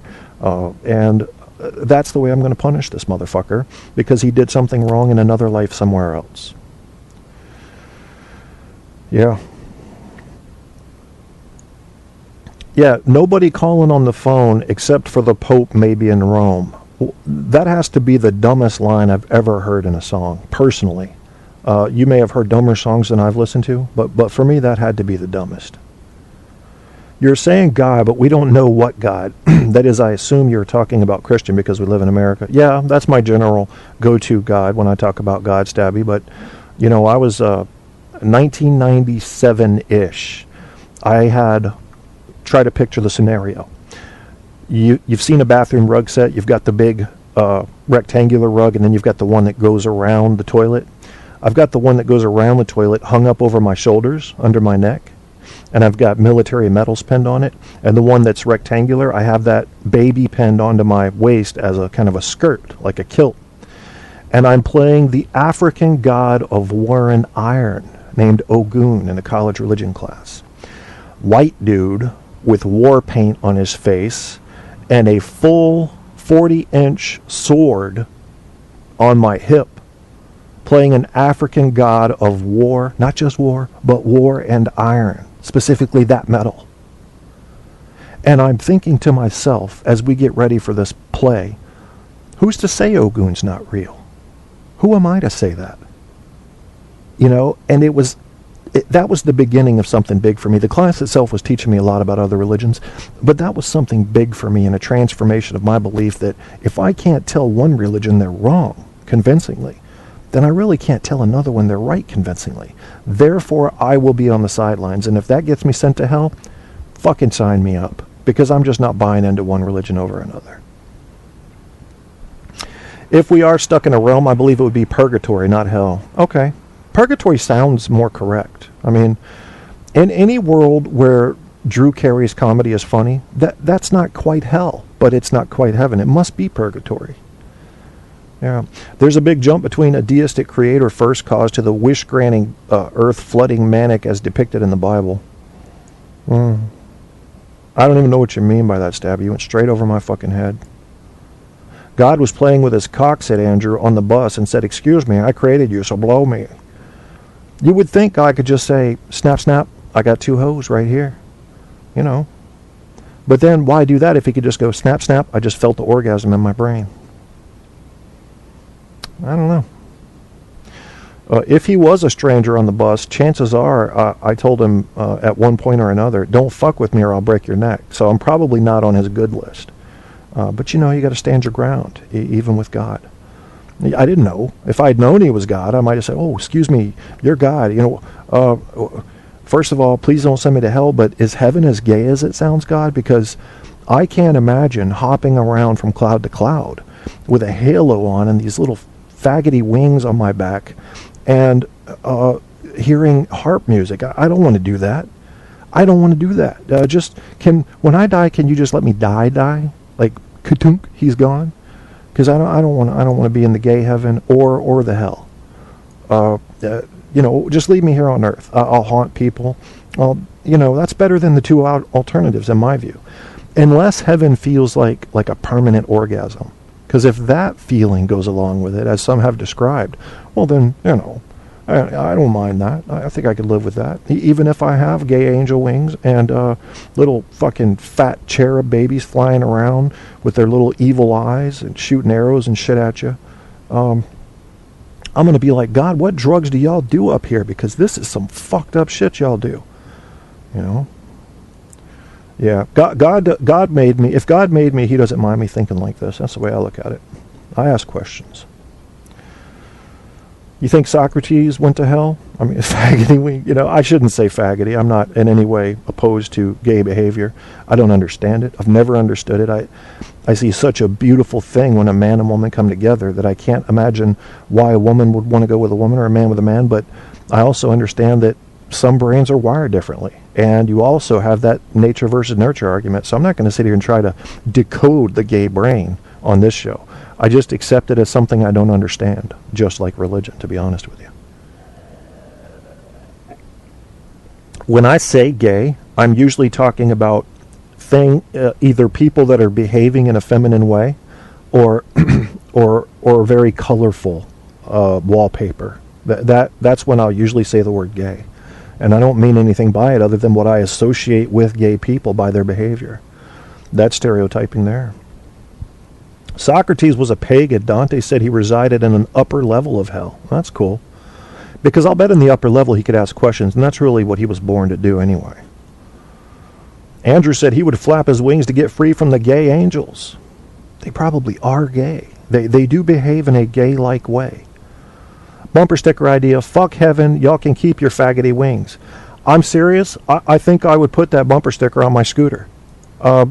I'd be run off the road in my small town because everybody's a Christian. But yeah, keep your faggoty wings and hop around on your little faggoty clouds and listen to your faggoty harps. And I'm going Megadeth in the 4th level of hell, and I'm going to rock it like a rocket. No one's going to stop me. It'll be hot, but I can ignore that if I can slam dance at the same time. So you keep your goddamn cherubs and your little gardens full of roses and shit, which is boring, and I'll be jamming to Megadeth. The chat room chat has gotten very interesting. But my friends, those of you that know me know that this show started at 4 o'clock and it is 10 minutes until 6. And what does Pappy K's voice do today? It stops working at the 2-hour mark. So we are getting ready to close down the show, but what I like to do for the people that bothered to come into my little chat is touch on any topics that we have not touched on that they want spoken about. So go ahead and give me your closing points on anything we've talked about. From faggoty angel wings to racism, and I will give mention to them. Blake and Jade has bothered to visit this chat room. Stabby McHugs, Apocalypse, the greatest personality on Spreaker. Andrew decided to stop by. We had so many more that I couldn't even tell you. It was a popular chat, which is weird. Desert Rose, Valerie stopped by earlier. We had Grandpa Al Kruska. We had Guy Shea on. And that's just a few. So yeah, this shit was moving tonight. Really was. So I've got to find a different hour of the day where you people actually are sleeping so that I can do a show and be left alone. So that everything I say I can feel like I'm right and not have people always correcting me and giving me alternative ideas. But this is one thing Stabby said. Virtuous paganism is a concept of Christian theology analogous to that of the righteous Gentile in Judaism. It addressed the problem of pagans who were never evangelized and consequently during their lifetime had no opportunity to recognize Christ, but nevertheless led virtuous lives, so that it seemed objectionable to consider them damned. I think that's fair. I think that's fair. Virtuous paganism. Yeah. I do believe that, like my grandpa used to say before he passed, and he was referred to by the president of Hampton University, Dr. Harvey, referred to my grandpa, who had a shoe shop in Old Town Hampton in Virginia, referred to him as a living saint. And grandpa was kind of like that. He really was a righteous dude. And He said, do the right thing because it is right. Shouldn't have to be any other reason. And what he was saying is, we don't know how religion's going to turn out. You know, maybe religion is a joke. He was a Christian, but he kept it to himself. So if religion's a joke, then who's going to be the keeper of the moral imperative? You know, I was literally at one time thinking about starting a church. Just fucking called Do the Right Thing. You know, a Spike Lee joint. Do the right thing. You don't have to have a God. If you don't have a God, you can still... We have to keep the moral code that some comes from religion, some comes from just understanding humanity. Do the right thing, you know. Don't fuck your neighbor's wife. Don't kill your neighbor. Treat people how you want to be treated. Don't call angels faggoty. You know, basic stuff. Andrew says, never sleep, always here. You'll never get away. That's all right, Andrew. That's all right, Andrew, because you keep me on my toes, man. I was thinking you copied and pasted that, Stabby, because I saw no errors in it. Great show, Kevin. First-time listener. Loved it, mate. Well, thank you for coming, Blake. I'll be listening to your show, too. I like to go around and support the people's shows that have bothered to check into mine. I've got this image of a rocker, says Blake, walking through the Garden of Heaven, blaring Megadeth as the cherubs and faggoty angels look on in disbelief. Yeah, I would stand out up there.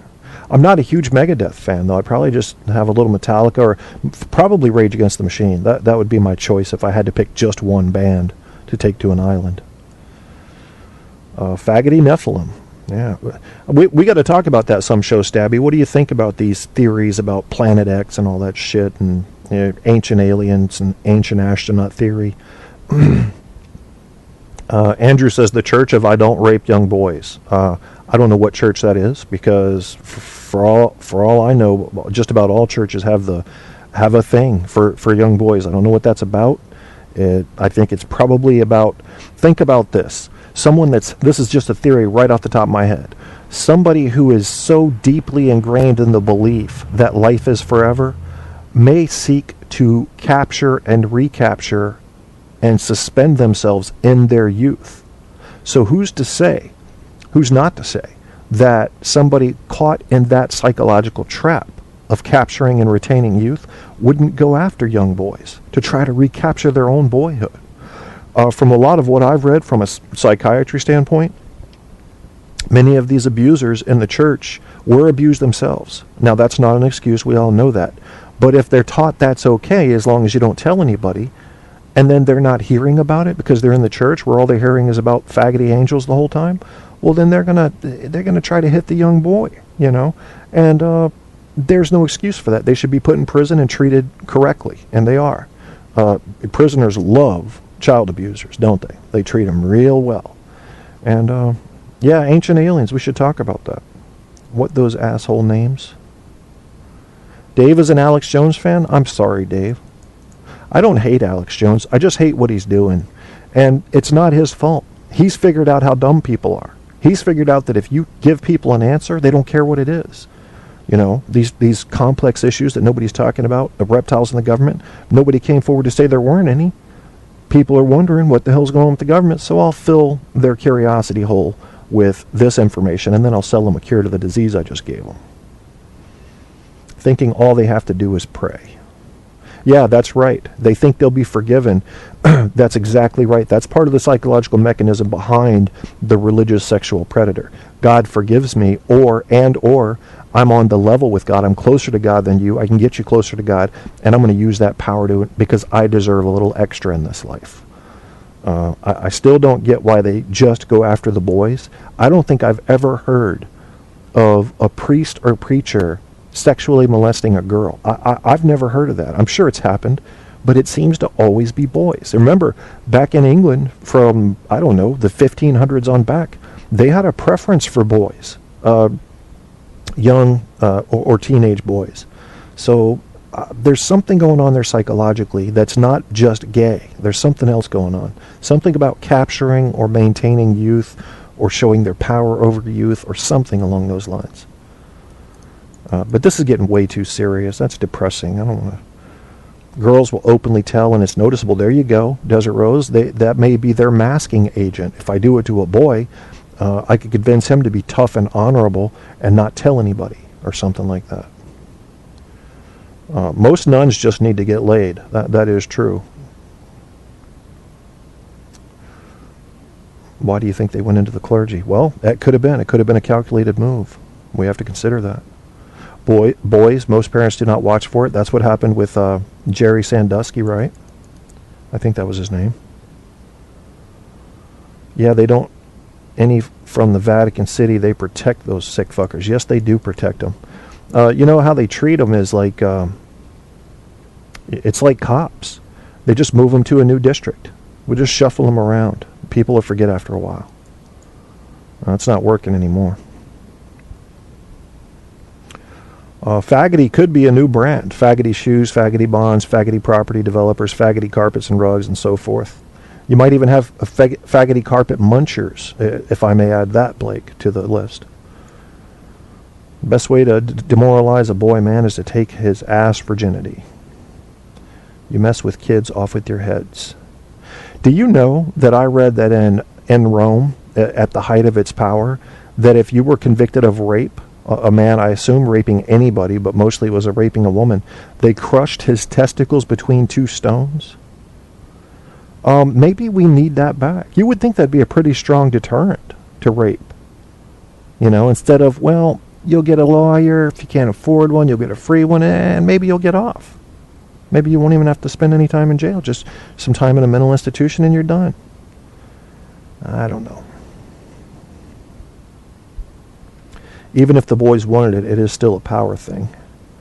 That's my suspicion. I think it comes down to some sort of dominating feeling that these guys need. But I don't understand it. I don't understand why they need it. I think the mechanism may have come from religion itself. Always worshiping this God, always worshiping this powerful deity and seeing that power is good. Power is good. I'd like to have power, and maybe it comes out of that. I don't know. So we're talking about serious stuff now. That was not my intention, but we're getting ready to get out of here anyhow. Well, where the term stoning came from is interesting justice. Yeah, well, I think that's where they used to put people that had committed adultery in burlap bags and have the whole town stone them to death. That was common in the Middle East.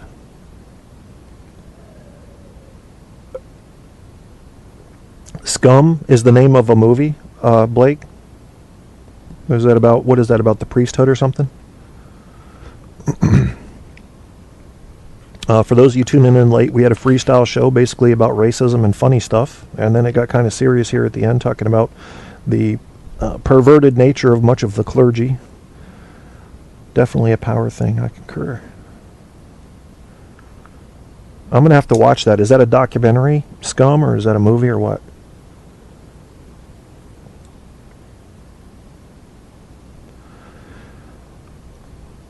And for the rest of you, I don't do a schedule, so there's no way I can tell you when the next show is going to be. Typically what happens is I read something that catches my interest, and then all of a sudden I'm on the fucking air.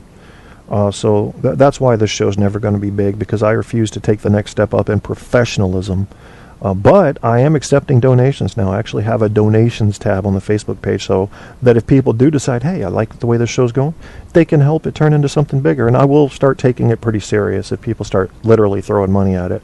I have no choice but to try to, batten down a schedule then and get the right equipment and bring people what it is they paid for. But as of yet, nobody has donated, and that doesn't surprise me. I mean, you guys have radio shows. It's hard, man. It's hard to get people to believe in your show as a special show. And I don't believe in my show as a special show. I just believe that some things are being ignored. I guess that's my motivation. This whole lying is an art form in America now. It's accepted. It's how beautifully can you do it? I don't like that. I like truth. Andrew is a good film. English movie, okay. Okay, you guys, well, I'm getting ready to get out of here, and since you guys are still kind of bumping in chat there, I'll play a couple songs, give you time to find a new show. If Apocalypse was here, he would find you a bridge show.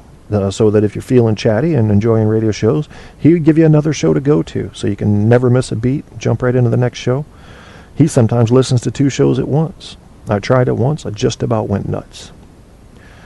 So I owe Bad Ace a play. Bad Ace is a local group. You can find him at badace.com. I have a very good friend who's the drummer in that band. I've known him since high school. Great guy. He also has a company. If you live in southeastern Virginia and you need any HVAC work, you must get in touch with Western Shore Inc., westernshoreinc.com. Great guy, Todd Jenkins. He's a drummer in that band, like I said, and he'll do you right. Always been a good guy, always been fair. So what I'll play is Bad Ace Scandal Cafe. Sounds perfect for what we were just talking about. Try to keep it in line with a bit of a theme there. And then after that, we'll play one of the most beautiful songs I've ever heard. As soon as I find that motherfucker. And it has nothing to do with Faggoty Angel Wings. Where is it? I love this song. It's really a beautiful song. This is L'Amadio Teatro. I don't even know what it means. It's like, I'm assuming this is Italian or something. And it's just a beautiful song. You don't need to know what it means. You can just kind of insert your own words in there. It really is a nice song. So I'll play that. For those of you that may have joined late, I will play a quick commercial for you so you can find out how to follow the show if you don't know already. And let's see if there were any closing comments in the chat room. I appreciate you guys coming in, all of you. And I will come and visit your shows for the ones that I haven't yet. I'm trying to bookmark yours now, Blake. So, okay, got it open. Hi, Blake and Jade here, delivering good music, idle banter, humorous audio call-ins, and much more. Our show contains explicit content. Listeners must be 18 or over to tune in. His latest track is What's the Word? That was uploaded 12 hours ago. I'll check that out in a little while. I'll share your show. I've shared almost everybody else's show already, so I'm just going to share Blake's show on the announcement for this show that we have now on the Facebook page. If that sounded confusing to you, it's because I wasn't specific, and that's generally considered reasonable. So let's see now. Okay, everybody, I do appreciate you coming in and bothering to listen to my show.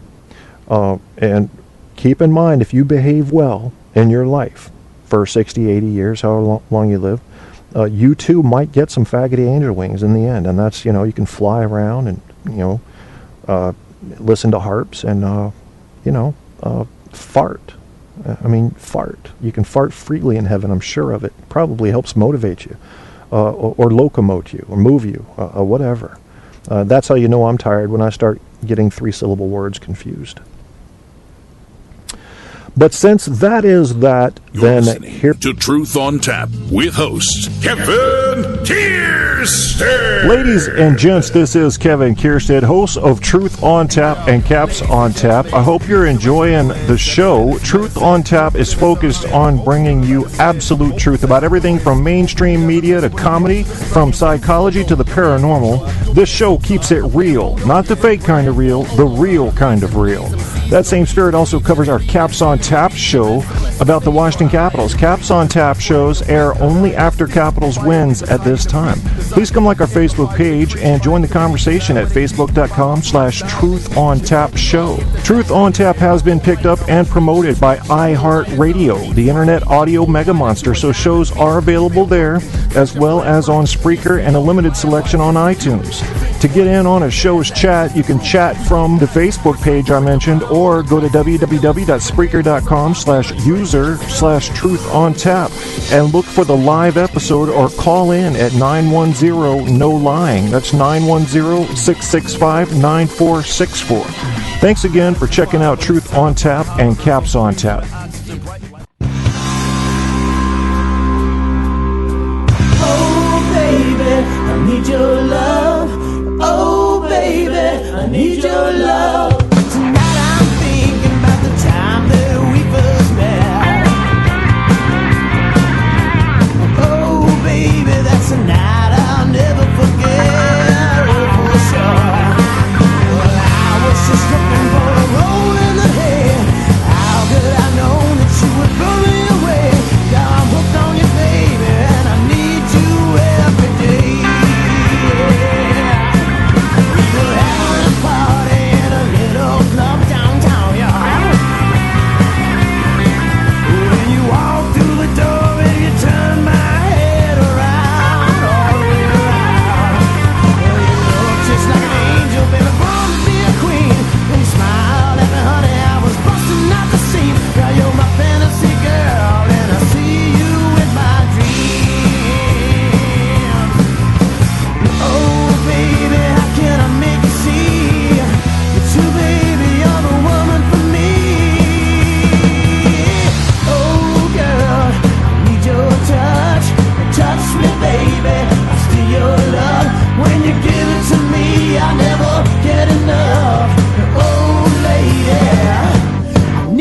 touch.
Oh baby, I need your love.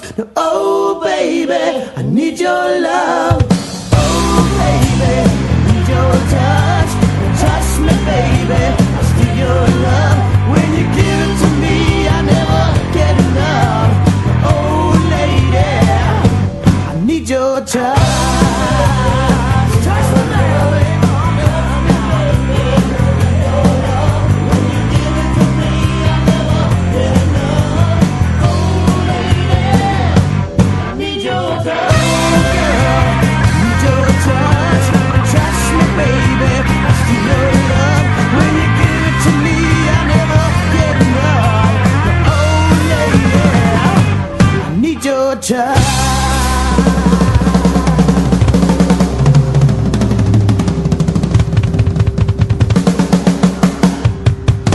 You're listening to Truth on Tap with host Kevin Kierstead.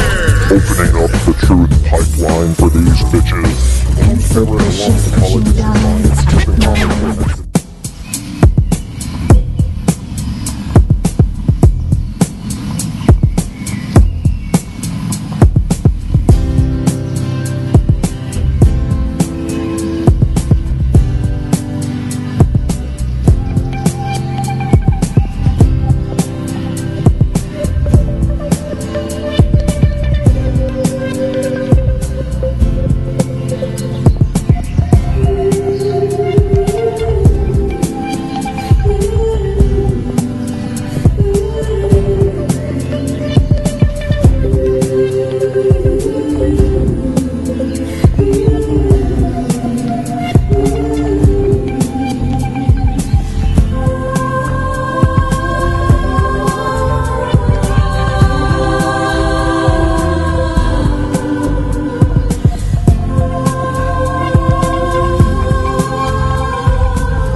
to Truth on Tap with host Kevin Kierstead.